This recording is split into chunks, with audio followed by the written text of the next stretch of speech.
ಸ್ನೇಹಿತರೆ ಎಲ್ಲರಿಗೂ ನಮಸ್ಕಾರ. TM ಲರ್ನಿಂಗ್ ಸೆಂಟರ್ ಯೂಟ್ಯೂಬ್ ಚಾನಲ್ಗೆ ನಿಮ್ಮೆಲ್ಲರಿಗೂ ಸ್ವಾಗತವನ್ನು ಕೋರ್ತಾ ಈ ವಿಡಿಯೋದಲ್ಲಿ ಕೂಡ ನಾನು ನಿಮಗೆ ಶೈಕ್ಷಣಿಕ ಮನೋವಿಜ್ಞಾನಕ್ಕೆ ಸಂಬಂಧಪಟ್ಟಂತೆ ಬಹು ನಿರೀಕ್ಷಿತ ಪ್ರಶ್ನೋತ್ತರಗಳು ಇವನ್ನ ಹಳೆಯ ಪ್ರಶ್ನೆ ಪತ್ರಿಕೆಯಿಂದ ನಾನು ತಗೊಂಡ್ಬಂದಿದ್ದೀನಿ. ಹಳೆಯ ಪ್ರಶ್ನೆ ಪತ್ರಿಕೆಗಳು 2017ರ ಪತ್ರಿಕೆ 2 ಹಾಗೂ 2016ರ ಪತ್ರಿಕೆ. ಸೊ ಈ ಪ್ರಶ್ನೆ ಪತ್ರಿಕೆಯಲ್ಲಿ ಬಂದಿರತಕ್ಕಂತಹ ಪ್ರಶ್ನೆಗಳು ಈಗ ನೀವು ಬರೀತಕ್ಕಂಥ TETಗೆ ಸಾಕಷ್ಟು ಹೆಲ್ಪ್ಫುಲ್ ಆಗಿರ್ತವೆ ಅಂತ ಹೇಳ್ತಾ, ಸೊ ಯಾವುದೇ ತಡ ಮಾಡೋದು ಬೇಡ, ಈಗ ವಿಡಿಯೋನ ಪ್ರಾರಂಭ ಮಾಡೋಣ. ಹಾಗೆ ಹಿಂದಿನ ವಿಡಿಯೋನ ನೋಡಿಲ್ಲ ಅಂದರೆ ಆ ಒಂದು ವಿಡಿಯೋದ ಲಿಂಕನ್ನು ಡಿಸ್ಕ್ರಿಪ್ಷನಲ್ಲಿ ಕೊಟ್ಟಿರ್ತೀನಿ, ಈಗಲೇ ನೋಡ್ಕೊಂಡು ಬನ್ನಿ ಅಂತ ಹೇಳ್ತಾ ಈ ಒಂದು ವಿಡಿಯೋ ಈಗ ಪ್ರಾರಂಭ ಮಾಡೋಣ. ಪಾಠವನ್ನು ಚುರುಕಾಗಿ ಕಲಿಯುವಳು, ಆದರೆ ಲೀಲಾಳು ಅದೇ ಪಾಠವನ್ನು ಕಲೀಲಿಕ್ಕೆ ಹೆಚ್ಚು ಸಮಯವನ್ನು ತೆಗೆದುಕೊಳ್ಳುವಳು. ಇದು ವಿಕಾಸದ ಈ ತತ್ವವನ್ನು ಪ್ರತಿಬಿಂಬಿಸುತ್ತದೆ. ಸೊ ವಿಕಾಸದ ತತ್ವಗಳು ನಿಮಗೆ ಗೊತ್ತಿದೆ. ನಿರಂತರತೆ ಇರ್ಬೋದು, ಸಾಮಾನ್ಯತೆಯಿಂದ ನಿರ್ದಿಷ್ಟತೆ ಇರ್ಬೋದು, ವೈಯಕ್ತಿಕ ಭಿನ್ನತೆ, ಪರಸ್ಪರ ಸಂಬಂಧ. ಸೊ ಈ ರೀತಿಯಾಗಿ ವಿಕಾಸದ ತತ್ವಗಳು ನಮಗೆ ಗೊತ್ತಿದೆ. ಸೊ ಹಾಗಾದ್ರೆ ಆ ವಿಕಾಸಕ್ಕೆ ಸಂಬಂಧಪಟ್ಟಂತೆ ಈಗ ಬೆಳವಣಿಗೆ ಮತ್ತು ವಿಕಾಸ ಪಾಠವನ್ನ ನೀವು ಓದಿರ್ತೀರಿ. ಸೊ ಅಲ್ಲಿ ಅದರಲ್ಲಿ ಬರುವಂತ ಅನ್ವಯದ ಪ್ರಶ್ನೆ ಇದಾಗಿದೆ. ಸೊ ನಿಮಗೆ ಇದನ್ನು ಕೂಡ ಗೊತ್ತಿರಬೇಕು. ಇದೇ ಪ್ರಶ್ನೆ ಮುಂದಿನ ವರ್ಷ ನಿಮಗೆ ಈ ವರ್ಷ 2021ರಲ್ಲಿ ಅಥವಾ 2022ರಲ್ಲಿ ಬರುತ್ತೆ ಅಂತಲ್ಲ, ಅದು ನಿಮಗೊಂದು ಐಡಿಯಾ ಕೊಡುತ್ತೆ ಯಾವ ರೀತಿ ನಾವು ಅದನ್ನ ಅಭ್ಯಾಸ ಮಾಡಬೇಕು ಅಂತ. ಸೊ ನೋಡಿ, ಆಪ್ಷನ್ಸ್ ಅಲ್ಲಿ ಅವೇ ಆಪ್ಷನ್ಸ್ ಕೊಟ್ಟಿದ್ದಾರೆ. ಏನಪ್ಪಾ ಅಂತಂದ್ರೆ ನಿರಂತರತೆ ಅಂತಕ್ಕಂಥದ್ದು. ಸೊ ನಿರಂತರತೆ ಇಲ್ಲಿ ಬರ್ಲಿಕ್ಕೆ ಸಾಧ್ಯ ಇದೆಯಾ? ಹಾಗೆ ಸಾಮಾನ್ಯತೆಯಿಂದ ನಿರ್ದಿಷ್ಟತೆಯೆಡೆಗೆ ವೈಯಕ್ತಿಕ ಭಿನ್ನತೆ ಹಾಗೂ ಪರಸ್ಪರ ಸಂಬಂಧ ಅಂತ ಇದೆ. ಸೊ ನಿರಂತರತೆ ಬರಂಗಿಲ್ಲ, ಯಾಕಂದ್ರೆ ಅಲ್ಲಿ ಇಂಡಿವಿಜುವಲ್ ಡಿಫರೆನ್ಸ್ ಅಂತ ನಾವು ಕರಿತೀವಿ. ಒಬ್ಬ ವ್ಯಕ್ತಿಯಿಂದ ಮತ್ತೊಬ್ಬ ವ್ಯಕ್ತಿಗೆ ಏನಾಗಿರ್ತವೆ, ವಿಕಾಸದ ತತ್ವ ಗುಣಗಳಲ್ಲಿ ಬದಲಾವಣೆಯನ್ನ ಹೊಂದಿರ್ತವೆ. ಹಾಗಾಗಿ ಅಲ್ಲಿ ನಾವೇನಂತ ಹೇಳ್ಬೋದಪ್ಪ ಅಂದ್ರೆ ನೇರವಾಗಿ ವೈಯಕ್ತಿಕ ಭಿನ್ನತೆ ಅಂತ ಹೇಳ್ಬೋದು. ಈ ವಿಕಾಸ ಅಂತಕ್ಕಂಥದ್ದು ನಿರಂತರವಾಗಿ ನಡೀತಕ್ಕಂಥ ಪ್ರಕ್ರಿಯೆ, ಆದರೂ ಕೂಡ ಒಬ್ಬರಿಂದ ಒಬ್ಬರಿಗೆ ವೈಯಕ್ತಿಕ ಭಿನ್ನತೆ ಆಗಿರುತ್ತೆ. ಅಂದ್ರೆ ಇಂಡಿವಿಜುವಲ್ ಡಿಫರೆನ್ಸ್ ಅಂತ ನಾವು ಅದನ್ನ ಕರಿತೀವಿ. ಸೊ ಸರಿಯಾದ ಉತ್ತರ ಆಪ್ಷನ್ ಸಿ ಅಂತ ಹೇಳ್ಬೋದು. ಸೊ ಹಾಗೆ ಮುಂದಿನ ಪ್ರಶ್ನೆ ಬಂದಿದೆ. ವ್ಯಕ್ತಿಗಳಲ್ಲಿ ಘರ್ಷಣೆಯನ್ನು ಉಂಟು ಮಾಡುವಂತಹ ಆಲೋಚನೆಗಳನ್ನ ಮನಸ್ಸಿನ ಜಾಗೃತ ಭಾಗದಿಂದ ಅಜಾಗೃತ ಭಾಗಕ್ಕೆ ತಳ್ಳಲ್ಪಡುವಂತ ಪ್ರಕ್ರಿಯೆ. ನೋಡಿ, ಇದನ್ನು ಕೂಡ ನಾನು ನಿಮ್ಗೆ ಹೇಳಿದೆ. ರಕ್ಷಣಾ ತಂತ್ರಗಳು ಅಂತ ಸಾಕಷ್ಟು ವಿಡಿಯೋ ತರಗತಿಗಳಿದೆ. 3ಕ್ಕೂ ಹೆಚ್ಚು ವಿಡಿಯೋ ತರಗತಿಗಳನ್ನ ನಾನು ಮಾಡಿಕೊಟ್ಟಿದ್ದೀನಿ ನಿಮಗೆ. ಸೊ ಹಾಗಾಗಿ ಈ ಪ್ರಶ್ನೆ ನಿಮಗೆ ಕಷ್ಟ ಅನ್ಸೋದಿಲ್ಲ ಅನ್ಕೊಂತೀನಿ. ಸೊ ಪ್ಲೇ ಲಿಸ್ಟ್ ಅಲ್ಲಿ ಹೋಗಿ ಚೆಕ್ ಮಾಡಿ, ಶೈಕ್ಷಣಿಕ ಮನೋವಿಜ್ಞಾನ ರಕ್ಷಣಾ ತಂತ್ರಗಳು ಅಥವಾ ಡಿಫೆನ್ಸ್ ಮೆಕ್ಯಾನಿಸಮ್ ಅಂತ ಟೈಪ್ ಮಾಡಿದ್ರೆ ನಿಮಗೆ ಸಾಕಷ್ಟು ಸಿಗುತ್ತೆ ಮಾಹಿತಿ.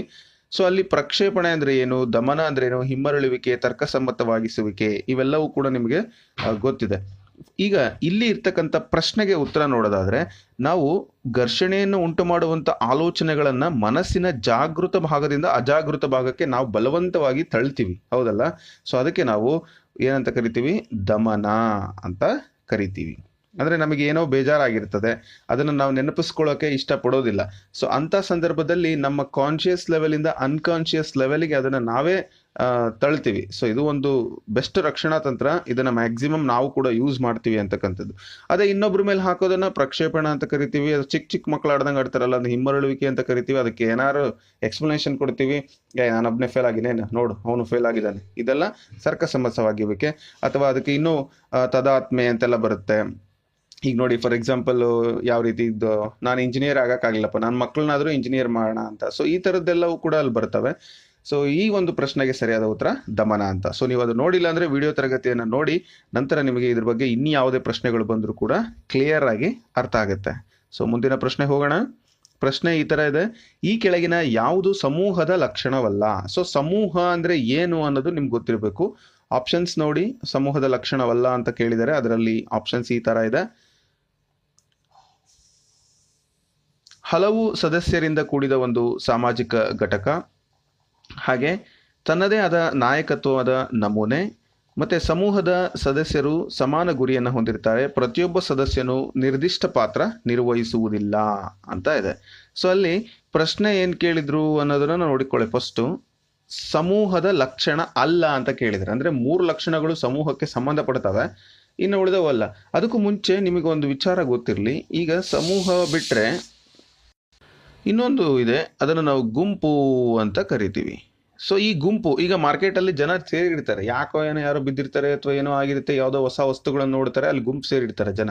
ಸೊ ಅದು ಸಮೂಹ ಅಂತ ನಾವು ಹೇಳಲಿಕ್ಕೆ ಆಗಲ್ಲ. ಸೊ ಅರ್ಥ ಮಾಡ್ಕೊಳ್ಳಿ, ಸಮೂಹ ಅಂತ ಹೇಳಿದ್ರೆ ಸದಸ್ಯರನ್ನು ಒಳಗೊಂಡಂತ ಒಂದು ಗುಂಪು ಇರುತ್ತೆ, ಒಂದು ಒಳ್ಳೆ ಕೆಲಸಕ್ಕಾಗಿ ಇರ್ತಾರೆ, ಅಲ್ಲಿ ಸದಸ್ಯರು ಇರ್ತಾರೆ, ನೀತಿ ನಿಯಮಗಳ ಅಡಿಯಲ್ಲಿ ತಮ್ಮದೇ ಕೆಲಸ ಮಾಡ್ತಾರೆ. ಈ ಗುಂಪಿನಲ್ಲಿ ಯಾರೇನ್ ಮಾಡ್ತಾರೆ, ಗುಂಪಲ್ಲಿ ಗೋವಿಂದ ಹೇಳ್ತಾರಲ್ಲ, ಸೊ ಆ ರೀತಿ ಗುಂಪಲ್ಲಿ ಗೋವಿಂದ ಆಗಬಾರದು, ಒಂದು ಟೀಮ್ ವರ್ಕ್ ಆಗಬೇಕು ಅಂತ ಹೇಳ್ತಾರೆ. ಹಾಗಾಗಿ ಈ ಗುಂಪು ಸಮೂಹ ಇವೆರಡಕ್ಕೂ ಡಿಫರೆನ್ಸ್ ನಿಮಗೆ ಗೊತ್ತಿರಲಿ. ಹಾಗಾದರೆ ಇದರಲ್ಲಿ ಯಾವುದು ಆ ಲಕ್ಷಣ ಅಲ್ಲ ಅಂತ ಕೇಳಿದಾರಲ್ವ. ನೋಡಿ, ಹಲವಾರು ಸದಸ್ಯರಿಂದ ಇದು ಸ್ವಲ್ಪ ಸ್ಪೆಲ್ಲಿಂಗುಗಳನ್ನು ನಾನು ಹೇಳೋದನ್ನು ಕಾನ್ಸಂಟ್ರೇಷನ್ ಮಾಡಿ ನಾನು ಟೈಪ್ ಮಾಡೋ ಮುಂದೆ ಏನು ಮಾಡಿರ್ತೀನಿ, ತಪ್ಪು ಮಾಡಿರ್ತೀನಿ. ಸೊ ಸದಸ್ಯರಿಂದ ಕೂಡಿದ ಒಂದು ಸಾಮಾಜಿಕ ಘಟಕ, ಹೌದು. ತನ್ನದೇ ಆದ ನಾಯಕತ್ವ ನಮೂನೆ, ಒಬ್ಬರು ಲೀಡರ್ ಮಾಡಿರ್ತೀವಿ ನಾವು, ಹೌದು. ಸಮೂಹದ ಸದಸ್ಯರು ಸಮಾನ ಗುರಿ ಹೊಂದಿರ್ತಾರೆ, ಹೌದು. ಮತ್ತೆ ಈಕ್ವಲ್ ಒಂದು ಏಮ್ ಅನ್ನು ಕೂಡ ಅವರು ಹೊಂದಿರ್ತಾರೆ. ಆದರೆ ಪ್ರತಿಯೊಬ್ಬ ಸದಸ್ಯರು ನಿರ್ದಿಷ್ಟ ಪಾತ್ರ ನಿರ್ವಹಿಸುವುದಿಲ್ಲ ಅನ್ನೋದು ರಾಂಗ್. ಸೊ ಇದು ಅದರ ಒಂದು ಗುಣಲಕ್ಷಣ ಅಲ್ಲ. ಆಪ್ಷನ್ ಡಿ ಅನ್ನ ನೀವು ಸೆಲೆಕ್ಟ್ ಮಾಡಬೇಕಾಗ್ತದೆ. ಬಹಳ ಸಿಂಪಲ್ ಆದ ಪ್ರಶ್ನೆ, ಮತ್ತೆ ಯಾವುದೇ ಗೊಂದಲ ಬೇಡ ಅಲ್ಲಿ. ಸೊ ಮುಂದಿನ ಪ್ರಶ್ನೆ ನೋಡೋಣ. ಪ್ರಶ್ನೆ ಈ ಥರ ಇದೆ: ಈ ರೀತಿಯ ಉಭಯ ಸಂಕಟದಲ್ಲಿ ಎರಡೂ ಆಯ್ಕೆಗಳು ಉತ್ತಮ ಆಯ್ಕೆಗಳಾಗಿರ್ತವೆ. ಅಂದರೆ ಈಗ ನಿಮಗೆ ಇದು ದ್ವಂದ್ವಗಳು ಅಂತ ಕೂಡ ಒಂದು ಪಾಠ ಇದೆ. ಅದರಲ್ಲಿ ಯಾವ್ಯಾವ ಥರ ಮಾನಸಿಕ ಘರ್ಷಣೆ ಉಂಟಾಗ್ತವೆ ಅನ್ನೋದಕ್ಕೆ ದ್ವಂದ್ವಗಳೇ ಪ್ರಮುಖವಾದ ಕಾರಣ. ಸೊ ಅಂದರೆ ಫಾರ್ ಎಕ್ಸಾಂಪಲ್, ಈಗ ಒಂದು ನಿಮ್ಗೆ ಉದಾಹರಣೆ ಕೊಡ್ತೀನಿ, ಆನಂತರ ಈ ಒಂದು ಪ್ರಶ್ನೆಗೆ ವಿವರಣೆಯನ್ನು ಕೊಡೋಣ. ಈಗ ನನ್ನ ಫ್ರೆಂಡ್ ಮ್ಯಾರೇಜ್ ಇರುತ್ತೆ.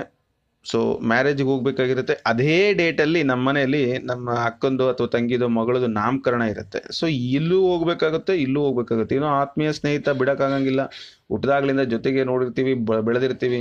ಇಲ್ಲಿ ನೋಡಿದ್ರೆ ಸ್ವಂತ ತಂಗಿ ಬಿಡೋಕ್ಕಾಗಂಗಿಲ್ಲ. ಸೊ ಎರಡೂ ಕೂಡ.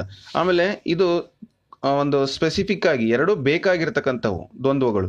ಇನ್ನು ಅದು ಬಿಟ್ಟರೆ ಈಗ ನೋಡಿ, ಇಲ್ಲಿ ದರ್ಶನ್ ಫಿಲಮ್ ಹಾಕಿರ್ತಾರೆ, ಇಲ್ಲಿ ಸುದೀಪ್ ಫಿಲಮ್ ಹಾಕಿರ್ತಾರೆ, ಇಬ್ಬರು ಫ್ಯಾನ್ಗಳು ಆಗಿರ್ತಾರೆ ಇವರು. ಅಥವಾ ಯಾವುದೋ ಫೇವ್ರೇಟ್ ಆಗಿ ಒಂದು ಕಾಮಿಡಿ ಇಷ್ಟ ಆಗಿರುತ್ತೆ, ಎರಡೂ comedy film at A time release ಆದಾಗ ಯಾವ ಫಿಲಮ್ಗೆ ಹೋಗಲೇಬೇಕು ಅಂತ ಡಿಸೈಡ್ ಮಾಡಿರ್ತೀರಿ. ಸೊ ಆಯ್ಕೆಗಳು ನಿಮ್ಮ ಮುಂದಿರುತ್ತೆ. ಸೊ ಇದೆಲ್ಲ ನಿಮಗೆ ಒಂದು ದ್ವಂದ್ವವನ್ನು ಉಂಟು ಮಾಡುತ್ತೆ. ಸೊ ಇದೇ ಥರ ನಿಮಗೆ ಸಾಕಷ್ಟು ಅನುಭವಕ್ಕೆ ಜೀವನದಲ್ಲಿ ಬಂದಿರುತ್ತೆ. ಇಂತಹ ದ್ವಂದ್ವಗಳನ್ನು ನಾವು ಯಾವ ರೀತಿ ಕರಿತೀವಿ? ಆಗಮ. ನೋಡಿ, ಇದು ಆಗಮ ಬಗ್ಗೆ ನಾನು ಈಗ ವಿವರಣೆ ಕೊಟ್ಟೆ, ಅದೇ ಉತ್ತರ ಇದಕ್ಕೆ. ಉಭಯ ಸಂಕಟಗಳಲ್ಲಿ ಎರಡೂ ಆಯ್ಕೆ ಉತ್ತಮ ಅಂತ ಹೇಳಿದ್ರೆ ಅದನ್ನ ಆಗಮ ಅಂತ ಕರಿತೀವಿ, ರೈಟಾ? ಈ ಪ್ರಶ್ನೆಗೆ ಉತ್ತರ ಓಕೆ. ಬಟ್ ನೆಕ್ಸ್ಟ್ ಬೇರೆ ತರ ಪ್ರಶ್ನೆ ಕೇಳಿದ್ರೆ ಆಗಮ ಅಪಗಮ ದ್ವಂದ್ವ ಅಂತ ಇದೆ. ಸೊ ಒಂದು ಬೇಕಾಗಿರುತ್ತೆ, ಇದು ನಮಗೆ ಬೇಕೇ ಬೇಕು. ಆಗಮ ಅಂದ್ರೆ ನಮಗೆ ಎಕ್ಸ್ಪೆಕ್ಟೆಡ್. ಇನ್ನೊಂದು ಆಯ್ಕೆ ಬಂದು ಇದು ಅನ್ಎಕ್ಸ್ಪೆಕ್ಟೆಡ್, ಆದ್ರೆ ಇದು ಬೇಕೇ ಬೇಕು, ಇದನ್ನು ತಗೊಳ್ಳೇಬೇಕು ನೀನು.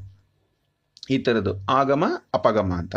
ಇನ್ನು ಅಪಗಮ ಇದು ಬೇಡ ಸರ್, ನನಗಾದರೂ ಎರಡರಲ್ಲಿ ಒಂದನ್ನು ನಾನು ಆಯ್ಕೆ ಮಾಡ್ಕೊಂಡ್ಲೇಬೇಕು. ಹತ್ತ ಪುಲಿ ಇತ್ತ ದರಿ ಎತ್ತಪ್ಪೋಗಲ್ಲ ಅಂದರೆ ಒಂದು ಕಡೆ ಹೋಗಲೇಬೇಕು, ಅದು ಆ ಥರದ್ದು. ಇನ್ನು ಆಗಮ ಅಪಗಮ ದ್ವಂದ್ವಗಳು. ಸೊ ಈ ರೀತಿಯಾಗಿ ನಿಮಗೆ ಒಂದು ಪ್ರಶ್ನೆಗಳು ಬರುತ್ತೆ. ಸೊ ನೀವು ಇದರಲ್ಲಿ ಯಾವುದನ್ನು ಸರಿ ಅಂತ ನಿಮಗೆ ಅನಿಸುತ್ತೆ, ಅಂದರೆ ಯಾವುದು ಆಯ್ಕೆಗಳನ್ನು ಮಾಡ್ಕೋಬೇಕು, ಅವಾಗ ಗೊಂದಲ ಉಂಟಾಗುತ್ತೆ. ಸೊ ಇದನ್ನು ಉಭಯ ಸಂಕಟ ಅಂತ ಕರಿತೀವಿ. ಸೊ ಇದೆಲ್ಲ ನಿಮ್ಗೆ ಗೊತ್ತಿದೆ. ಸೊ ಈ ಪ್ರಶ್ನೆಗೆ ಸರಿಯಾದ ಉತ್ತರ ಆಗಮ ದ್ವಂದ್ವ, ರೈಟ್? ಸೊ ಇದನ್ನು ಕೂಡ ನೀವು ಪುಸ್ತಕಗಳಲ್ಲಿ ಓದಿ. ಭಾಳ ಜನ ನನಗೆ ಯಾವ ಬುಕ್ ಸರ್, ಆ ಬುಕ್ ಸರ್, ಈ book sir, X book sir, N book sir ಅಂತ ಕೇಳ್ತಿದ್ರೆ, ಆದರೆ ನೆನಪಿಟ್ಕೊಳ್ಳಿ, ಯಾವುದೇ ಪುಸ್ತಕ ಆದರೂ ಕೂಡ ನೀವು ಅದನ್ನ ಜ್ಞಾನಕ್ಕಾಗಿ ಓದಬೇಕೆ ಹೊರತು ಅದರಿಂದನೇ ನಾನು ಪಾಸ್ ಆಗ್ತೀನಿ ಅಂತ ಓದ್ಲಿಕ್ಕೆ ಸಾಧ್ಯ ಇಲ್ಲ. ಸೊ ಇದು ಯಾವಾಗಲೂ ನಿಮ್ಮ ತಲೆಯಲ್ಲಿರಲಿ. ಬುಕ್ಗಳು ನಿಮಗೆ ರೆಫರೆನ್ಸ್ ಅನ್ನ ಕೊಡ್ತವೆ, ನೀವು ಆ ರೆಫರೆನ್ಸ್ ಇಟ್ಕೊಂಡು ನಿಮ್ಮ ಜ್ಞಾನದ ಮುಖಾಂತರ ಇಂತಹ ಪ್ರಶ್ನೆಗಳಿಗೆ ಉತ್ತರವನ್ನು ಕೊಡ್ಲಿಕ್ಕೆ ಸಾಧ್ಯ ಆಗುತ್ತೆ, ಹೌದಲ್ವಾ? ಸೊ ಹಾಗಾಗಿ ನಿಮ್ಮ ಹತ್ರ ಯಾವುದಿದೆಯೋ ಆ ಬುಕ್ನ ಪರ್ಫೆಕ್ಟಾಗಿ ಓದಿ. ಸೊ ಈಗ ಹೊಸ ಬುಕ್ಗಳ ಬಗ್ಗೆ ತಲೆ ಕೆಡಿಸ್ಕೋಬೇಡಿ ಅಂತ ಹೇಳ್ತಾ ಮುಂದಿನ ಆಯ್ಕೆಗೆ ಹೋಗ್ತೇನೆ. ಮುಂದಿನ ಪ್ರಶ್ನೆ ನೋಡೋಣ. ಪ್ರಶ್ನೆ ಈ ಥರ ಬಂದಿದೆ: ಕೊಯಿಲ್ಬರ್ಗ್ ರವರ ಪ್ರಕಾರ ಜ್ಞಾನಾತ್ಮಕ ಪ್ರಕ್ರಿಯೆಗಳಾದ ಆಲೋಚನೆ ಮತ್ತು ತಾರ್ಕಿಕತೆ ಮಗುವಿನ ಈ ವಿಕಾಸದಲ್ಲಿ ಪ್ರಮುಖ ಪಾತ್ರ ವಹಿಸುತ್ತದೆ. ಸೊ ಯಾವ ವಿಕಾಸದಲ್ಲಿ? ಈ ಕೊಯಿಲ್ಬರ್ಗ್ ರವರ ಪ್ರಕಾರ ಜ್ಞಾನಾತ್ಮಕ ಪ್ರಕ್ರಿಯೆಗಳ ಆಲೋಚನೆ ಮತ್ತು ತಾರ್ಕಿಕತೆ ಇವೆರಡೂ ಕೂಡ ಜ್ಞಾನಾತ್ಮಕ ಪ್ರಕ್ರಿಯೆಗಳು. ಸೊ ಈ ವಿಕಾಸದಲ್ಲಿ ಪ್ರಮುಖ ಪಾತ್ರ ವಹಿಸುತ್ತದೆ. ಯಾವ ವಿಕಾಸದಲ್ಲಿ? ದೈಹಿಕ ವಿಕಾಸದಲ್ಲಿನ, ದೈಹಿಕಕ್ಕೂ ಜ್ಞಾನಕ್ಕೂ, ಬೌದ್ಧಿಕ ವಿಕಾಸ, ಇನ್ನು ನೈತಿಕ ವಿಕಾಸ, ಸಾಮಾಜಿಕ ವಿಕಾಸ. ಸೊ ಪ್ರಮುಖವಾದಂತಹ ಜ್ಞಾನಾತ್ಮಕ ಮತ್ತು ಆಲೋಚನೆಗಳು ನಿಮಗೆ ಇಲ್ಲಿ ಗೊತ್ತಾಗ್ಬಿಡ್ತದೆ. ಅವ್ರು ಹೇಳ್ತಾರೆ ನೈತಿಕ ವಿಕಾಸಕ್ಕೆ ಸಂಬಂಧಪಟ್ಟಂತೆ 6 ಹಂತಗಳಲ್ಲಿ ಮಗುವಿನ ನೈತಿಕ ವಿಕಾಸ ನಡೆಯುತ್ತೆ ಅಂತ ನಿಮಗೆ ಆಲ್ರೆಡಿ ಗೊತ್ತಿದೆ. ಅದರಲ್ಲಿ ಪ್ರಮುಖವಾಗಿ ಆಲೋಚನೆ ಮತ್ತು ಜ್ಞಾನಾತ್ಮಕ ಅಂತಕ್ಕಂಥದ್ದು ನೈತಿಕ ವಿಕಾಸಕ್ಕೆ ಸಂಬಂಧಪಡುತ್ತೆ. ಅದರಲ್ಲಿ ಪ್ರಮುಖ ಪಾತ್ರವನ್ನು ಅದು ವಹಿಸುತ್ತದೆ. ಸೊ ನೀವು ಯಾವ ಆ್ಯಂಗಲ್ ಅಲ್ಲಿ ಬೇಕಾದ್ರೂ ಥಿಂಕ್ ಮಾಡ್ಬೋದು, ಜನರಲ್ ಆಗಾದರೂ ಅಥವಾ ಸ್ಪೆಸಿಫಿಕ್ ಆಗಾದರೂ ಕೂಡ ಈ ಪ್ರಶ್ನೆಗೆ ಉತ್ತರ ನೈತಿಕ ವಿಕಾಸ, ರೈಟ್? ಮುಂದಿನ ಪ್ರಶ್ನೆ ಹೋಗ್ತೇನೆ. ಜೀನ್ ಪಿಯಾಜೆ ಅವರ ಪ್ರಕಾರ ಮಗುವು ಗಾತ್ರ ಮತ್ತು ವಸ್ತುವಿನ ಆಕಾರಕ್ಕೆ ಸಂಬಂಧಿಸಿದ ಪರಿಕಲ್ಪನೆಗಳನ್ನು ಬೆಳೆಸಿಕೊಳ್ಳುವಂಥ ಹಂತ ಯಾವುದು? ಸೊ ಗಾತ್ರ ಅಂತಕ್ಕಂಥದ್ದು ಮತ್ತು ಪರಿಕಲ್ಪನೆಗಳು ಎರಡು ಒಂದೇ ವರ್ಡ್, ಸಿಮಿಲರ್ ವರ್ಡ್ ಅಲ್ಲ? ಸೊ ಯಾವಾಗ ಅದು ಆಕಾರ ಮತ್ತು ಗಾತ್ರವನ್ನು ಪರಿಕಲ್ಪನೆಗೆ ತಗೊಳುತ್ತೆ ನೋಡಿ, ಅದು ಬಹಳ ಇಂಪಾರ್ಟೆಂಟ್. ಇದು ಪ್ರಮುಖವಾಗಿ ಅದಕ್ಕೆ ನೇರವಾಗಿ ಉತ್ತರ ಹೇಳ್ತಾ ಹೋಗ್ತೀನಿ. ನಾನು ನಿಗಮನ ಪದ್ಧತಿಯನ್ನು ಬಳಸ್ತೀನಿ, ನನಗೆ ಈಸಿ ಆಗುತ್ತೆ.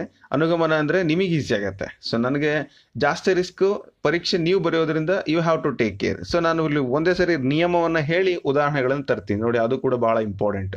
ನಿಮಗೆ ಸೋಷಿಯಲ್ ಸೈನ್ಸ್ ಆಗಿರ್ಬೋದು, ಗಣಿತ ಆಗಿರ್ಬೋದು ಅಥವಾ ವಿಜ್ಞಾನ ಆಗಿರ್ಬೋದು, ನಿಮಗೆ ಅನುಗಮನ ನಿಗಮನ ಪದ್ಧತಿಗಳ ಬಗ್ಗೆ ಗೊತ್ತಿದೆ, ಎರಡೂ ಕೂಡ ವೆರಿ ಯೂಸ್ಫುಲ್. ಸೊ ನೀವು ಯಾವ್ದು ಬೇಕಾದ್ರೂ ಆಯ್ಕೆ ಮಾಡ್ಕೊಳ್ಳಿ. ನನಗೆ ಪ್ರಶ್ನೆ ಯಾವುದನ್ನ ಆಯ್ಕೆ ಮಾಡ್ಕೋಬೇಕು ಅನ್ನೋದು ನನ್ನ ಸ್ವತಂತ್ರ.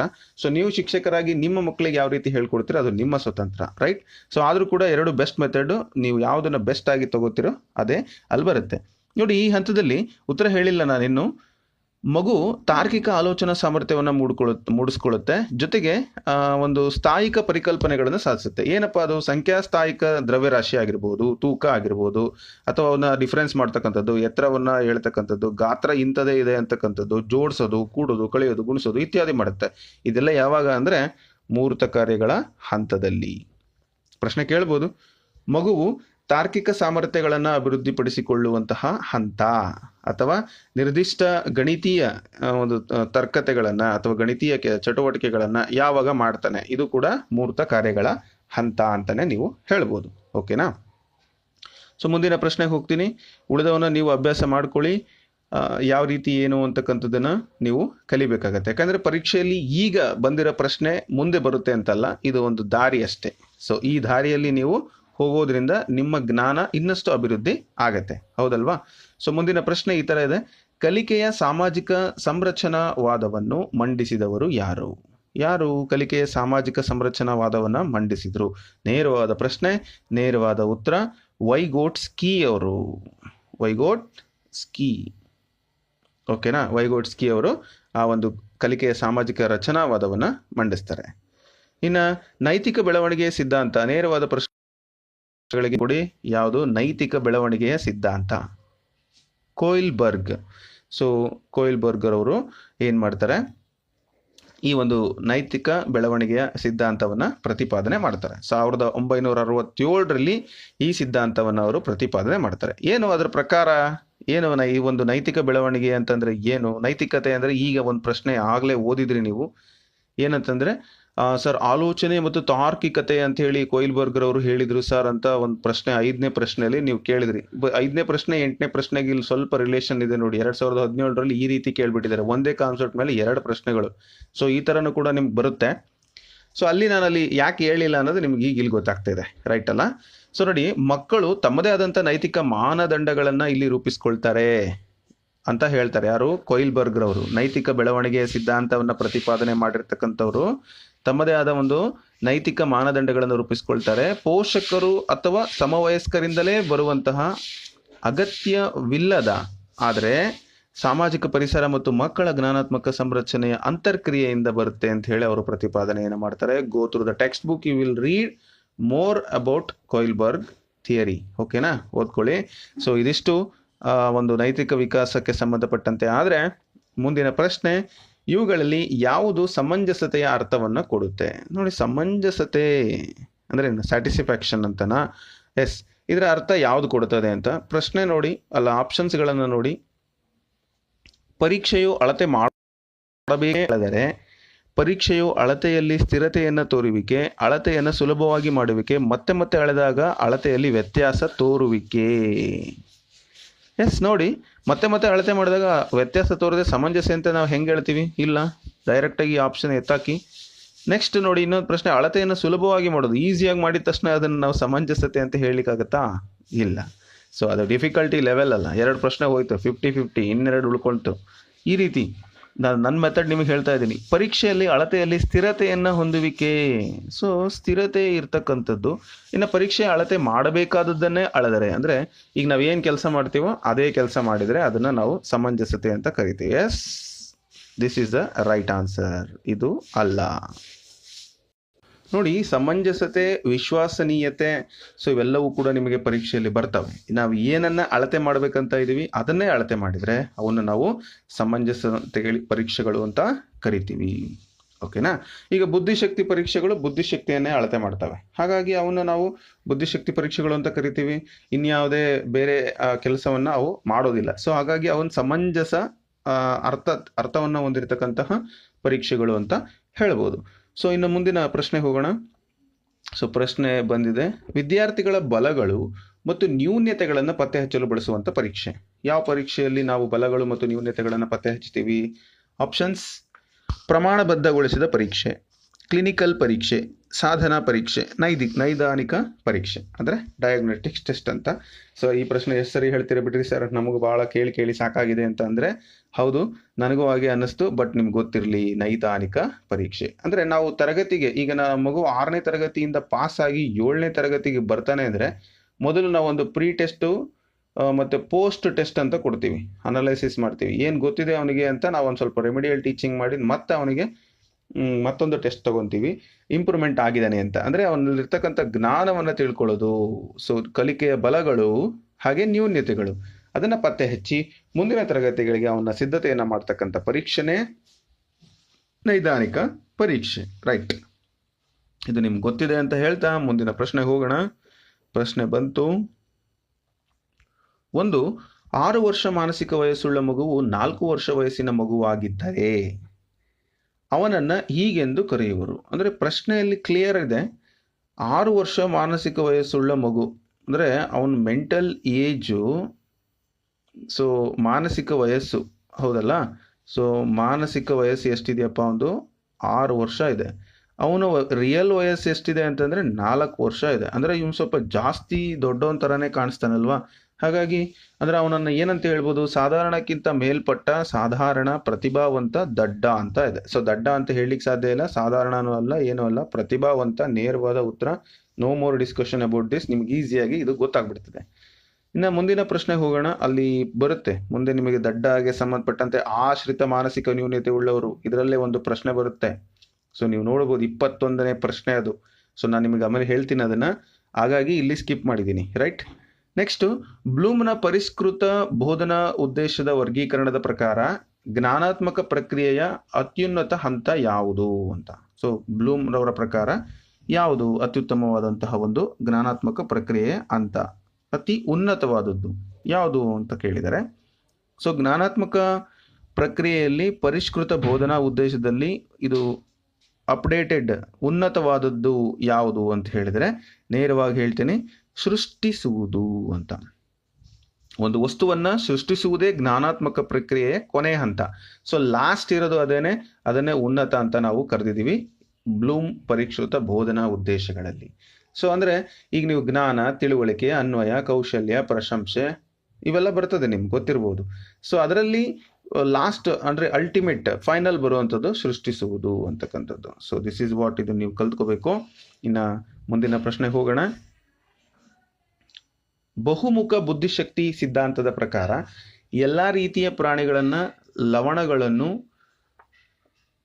ಮತ್ತು ಸಸ್ಯಗಳನ್ನು ಗುರುತಿಸುವ ಹಾಗೂ ವರ್ಗೀಕರಿಸುವ ಸಾಮರ್ಥ್ಯವನ್ನು ಹೀಗೆಂದು ಕರೆಯುತ್ತಾರೆ. ಏನಂತ ಕರೀತಾರೆ ನೋಡಿ, ಬಹುಮುಖ ಬುದ್ಧಿಶಕ್ತಿ ಸಿದ್ಧಾಂತದ ಪ್ರಕಾರ, ಸೊ ಮಲ್ಟಿಫೇಸಿಕ್ ಇಂಟೆಲಿಜೆನ್ಸ್ ಅಂದರೆ ಆ ಒಂದು ಪ್ರಕಾರ ಈಗ ವಿದ್ಯಾರ್ಥಿ ಈ ಕೆಲಸಗಳನ್ನು ಮಾಡ್ತಾ ಇದ್ದಾನೆ. ಏನೇನು ಕೆಲಸಗಳು? ಲವಣಗಳನ್ನು ಮತ್ತು ಜೊತೆಗೆ ಸಸ್ಯಗಳನ್ನು ಗುರುತಿಸ್ತಕ್ಕಂತಹ ಮತ್ತು ವರ್ಗೀಕರಿಸುವ ಸಾಮರ್ಥ್ಯವನ್ನು ಏನಂತ ಕರೀತಾರೆ? ಸೊ ಲವಣಗಳನ್ನು ಅವನು ಗುರುತಿಸ್ತಾನೆ, ಜೊತೆಗೆ ಸಸ್ಯಗಳನ್ನು ಗುರುತಿಸ್ತಾನೆ, ಜೊತೆಗೆ ಅವುಗಳನ್ನು ವರ್ಗೀಕರಿಸ್ತಾನೆ. ಹಾಗಾದರೆ ಅವನ್ನ ಏನಂತ ಕರಿತೀವಿ? ಇದು ಈ ಒಂದು ಸಿದ್ಧಾಂತವನ್ನು ಪ್ರತಿಪಾದನೆ ಮಾಡಿದವರು ಯಾರು? ಎಸ್, ಗಾರ್ಡನರ್ ಅವರು. ಯಾರು? ಗಾರ್ಡನರ್, ಹೌದಲ್ಲ? ಸೊ ಈ ಗಾರ್ಡನರ್ ಅವರು ಈ ಬಹುಮುಖ ಬುದ್ಧಿಶಕ್ತಿ ಸಿದ್ಧಾಂತವನ್ನು ರೂಪಿಸ್ತಾರೆ. ಅವರು ಹೇಳ್ತಾರೆ ಈ ಒಂದು ಸಾಮರ್ಥ್ಯ ಯಾವುದಪ್ಪ ಅಂದರೆ ನೈಸರ್ಗಿಕ ಬುದ್ಧಿಶಕ್ತಿ ಅಂತೇಳಿ ಕರೀತಾರೆ. ಸೊ ಇಂಟೆಲಿಜೆನ್ಸಲ್ಲಿ ನೈಸರ್ಗಿಕ ಅಂದರೆ ನ್ಯಾಚುರಲಿಸ್ಟ್ ಇಂಟೆಲಿಜೆನ್ಸ್ ಅಂತೇಳಿ ನಾವು ಕರಿತೀವಿ. ಸೊ ಕ್ಲಿಯರ್ ಆಯಿತು ಅಂದ್ಕೊತೀನಿ. ಇದನ್ನು ಅದರ ಬಗ್ಗೆ ನೀವು ಬಹುಮುಖ ಬುದ್ಧಿಶಕ್ತಿ ಸೂಚ್ಯಂಕ ಇವರು ಯಾರು ಗಾರ್ಡನರ್ ಅವರು ಪ್ರತಿಪಾದನೆ ಮಾಡಿದ್ರು, ಇನ್ನಷ್ಟು ಅದನ್ನು ನೀವು ಆಳವಾಗಿ ಅಧ್ಯಯನ ಮಾಡಿ ಅಂತ ಹೇಳ್ತಾ ಮುಂದಿನ ಪ್ರಶ್ನೆಗೆ ಹೋಗ್ತೀನಿ. ವಿಷಯ ಸಂಜ್ಞಾನ ಪರೀಕ್ಷೆಯ ಅಳಿತಕ್ಕಂಥದ್ದು. ವಿಷಯ ಸಂಜ್ಞಾನ ಪರೀಕ್ಷೆ. ಸೊ ಈ ವಿಷಯ ಸಂಜ್ಞಾನ ಪರೀಕ್ಷೆ ಏನನ್ನ ಅಳತೆ ಮಾಡುತ್ತೆ? ಸಿಂಪಲ್, ಜ್ಞಾನದ ಮಟ್ಟವನ್ನು, ಆ ವ್ಯಕ್ತಿಯ ವ್ಯಕ್ತಿತ್ವವನ್ನು ಅಳತೆ ಮಾಡುತ್ತೆ. ಆಪ್ಷನ್ಸಲ್ಲಿ ಮನೋವೃತ್ತಿ, ವ್ಯಕ್ತಿತ್ವ, ಸೃಜನಶೀಲತೆ, ಬುದ್ಧಿಶಕ್ತಿ ಅಂತ ಇದೆ. ಸೊ ಈಗ ನಿಮ್ಗೆ ಗೊತ್ತಾಯಿತು ಉತ್ತರ, ಆಲ್ರೆಡಿ ನಾನು ಹೇಳಿದೆ ವ್ಯಕ್ತಿತ್ವ. ಇದಕ್ಕೆ ಸರಿಯಾದ ಉತ್ತರ ಯಾವುದು? ವ್ಯಕ್ತಿತ್ವ ಅಂತಕ್ಕಂಥದ್ದು. ಓಕೆನಾ. ಸೊ ಈ ಒಂದು ವ್ಯಕ್ತಿತ್ವವನ್ನು ವಿಷಯ ಸಂಜ್ಞಾನ ಪರೀಕ್ಷೆ ಅಳತೆ ಮಾಡುತ್ತೆ. ವ್ಯಕ್ತಿತ್ವ ಒಂದು ಪರೀಕ್ಷೆಯಲ್ಲಿ ನಿಮಗೆ ಅದು ಗೊತ್ತಾಗುತ್ತೆ. ಇನ್ನು ಮುಂದಿನ ಪ್ರಶ್ನೆ, ಬುದ್ಧಿಶಕ್ತಿ ಕಾರ್ಯನಿರ್ವಹಣಾ ಪರೀಕ್ಷೆಯು ಈ ಸಾಮರ್ಥ್ಯವನ್ನು ಅಳೆಯುತ್ತೆ. ಸೊ ಇದು ನೋಡಿ, ಪರೀಕ್ಷೆಗಳ ಬಗ್ಗೆನೇ ಇಷ್ಟು ಪ್ರಶ್ನೆಗಳು ಬಂದಿದ್ದಾವೆ. ಸೊ ನೀವು ಪರ್ಫೆಕ್ಟ್ ಆಗಬೇಕು. ಎಷ್ಟು ಈಸಿ ಐತಿ ಈ ಕ್ವಶನ್ ಪೇಪರ್ ಅಂತ ಗೊತ್ತಾಗುತ್ತೆ. ನಿಮಗೆ ನೇರವಾದ ಪ್ರಶ್ನೆಗಳೇ ಅತಿ ಹೆಚ್ಚು ಬಂದಿದ್ದಾವೆ ಇಲ್ಲಿ. ಸೊ ಇವನ್ ಯಾವನು ಕೂಡ ನೀವು ಮಿಸ್ ಮಾಡ್ಕೊಳ್ಳೋಂಗೆ ಇಲ್ಲ. ನೋಡಿ, ಬುದ್ಧಿಶಕ್ತಿ ಕಾರ್ಯನಿರ್ವಹಣಾ ಪರೀಕ್ಷೆ ಯಾವ ಸಾಮರ್ಥ್ಯವನ್ನು ಅಳತೆ ಮಾಡುತ್ತೆ? ಸಂಖ್ಯಾ ಸಂಬಂಧವನ್ನು ಅಳತೆ ಮಾಡುತ್ತಾ, ಭಾಷೆಯನ್ನು ಅಳತೆ ಮಾಡುತ್ತಾ, ಸೃಜನಶೀಲತೆ, ಕೈ ಚಳಕ ಅಂತ ಇದೆ. ಸೊ ಇಲ್ಲಿ ಕಾರ್ಯನಿರ್ವಹಣಾ ಅಂದ ತಕ್ಷಣನೇ ನಿಮ್ಗೆ ಗೊತ್ತಾಗುತ್ತೆ ಇಲ್ಲಿ ಒಂದು ಬುದ್ಧಿಶಕ್ತಿ ಬಿಟ್ಟೋಗಿದೆ. ದಯವಿಟ್ಟು ಅದನ್ನು ನೋಟ್ ಮಾಡ್ಕೊಳ್ಳಿ, ಪ್ರಶ್ನೆಯಲ್ಲಿಲ್ಲ. ಬುದ್ಧಿಶಕ್ತಿ ಕಾರ್ಯನಿರ್ವಹಣಾ ಪರೀಕ್ಷೆ ಅಂತಕ್ಕಂಥದ್ದು ಕೆಲಸ ಅಲ್ವಾ, ಅದನ್ನು ಕೈ ಚಳಕ ಅಂತಾನೆ ನೇರವಾಗಿ ಹೇಳ್ಬೋದು. ಅಂದರೆ ಭಾಟಿಯಾರ್ ಅವರು 1945ರಲ್ಲಿ ಈ ಪರೀಕ್ಷೆಯನ್ನು ರೂಪಿಸ್ತಾರೆ. ನೆನ್ಪಿಟ್ಕೊಳ್ಳಿ, ಯಾರು?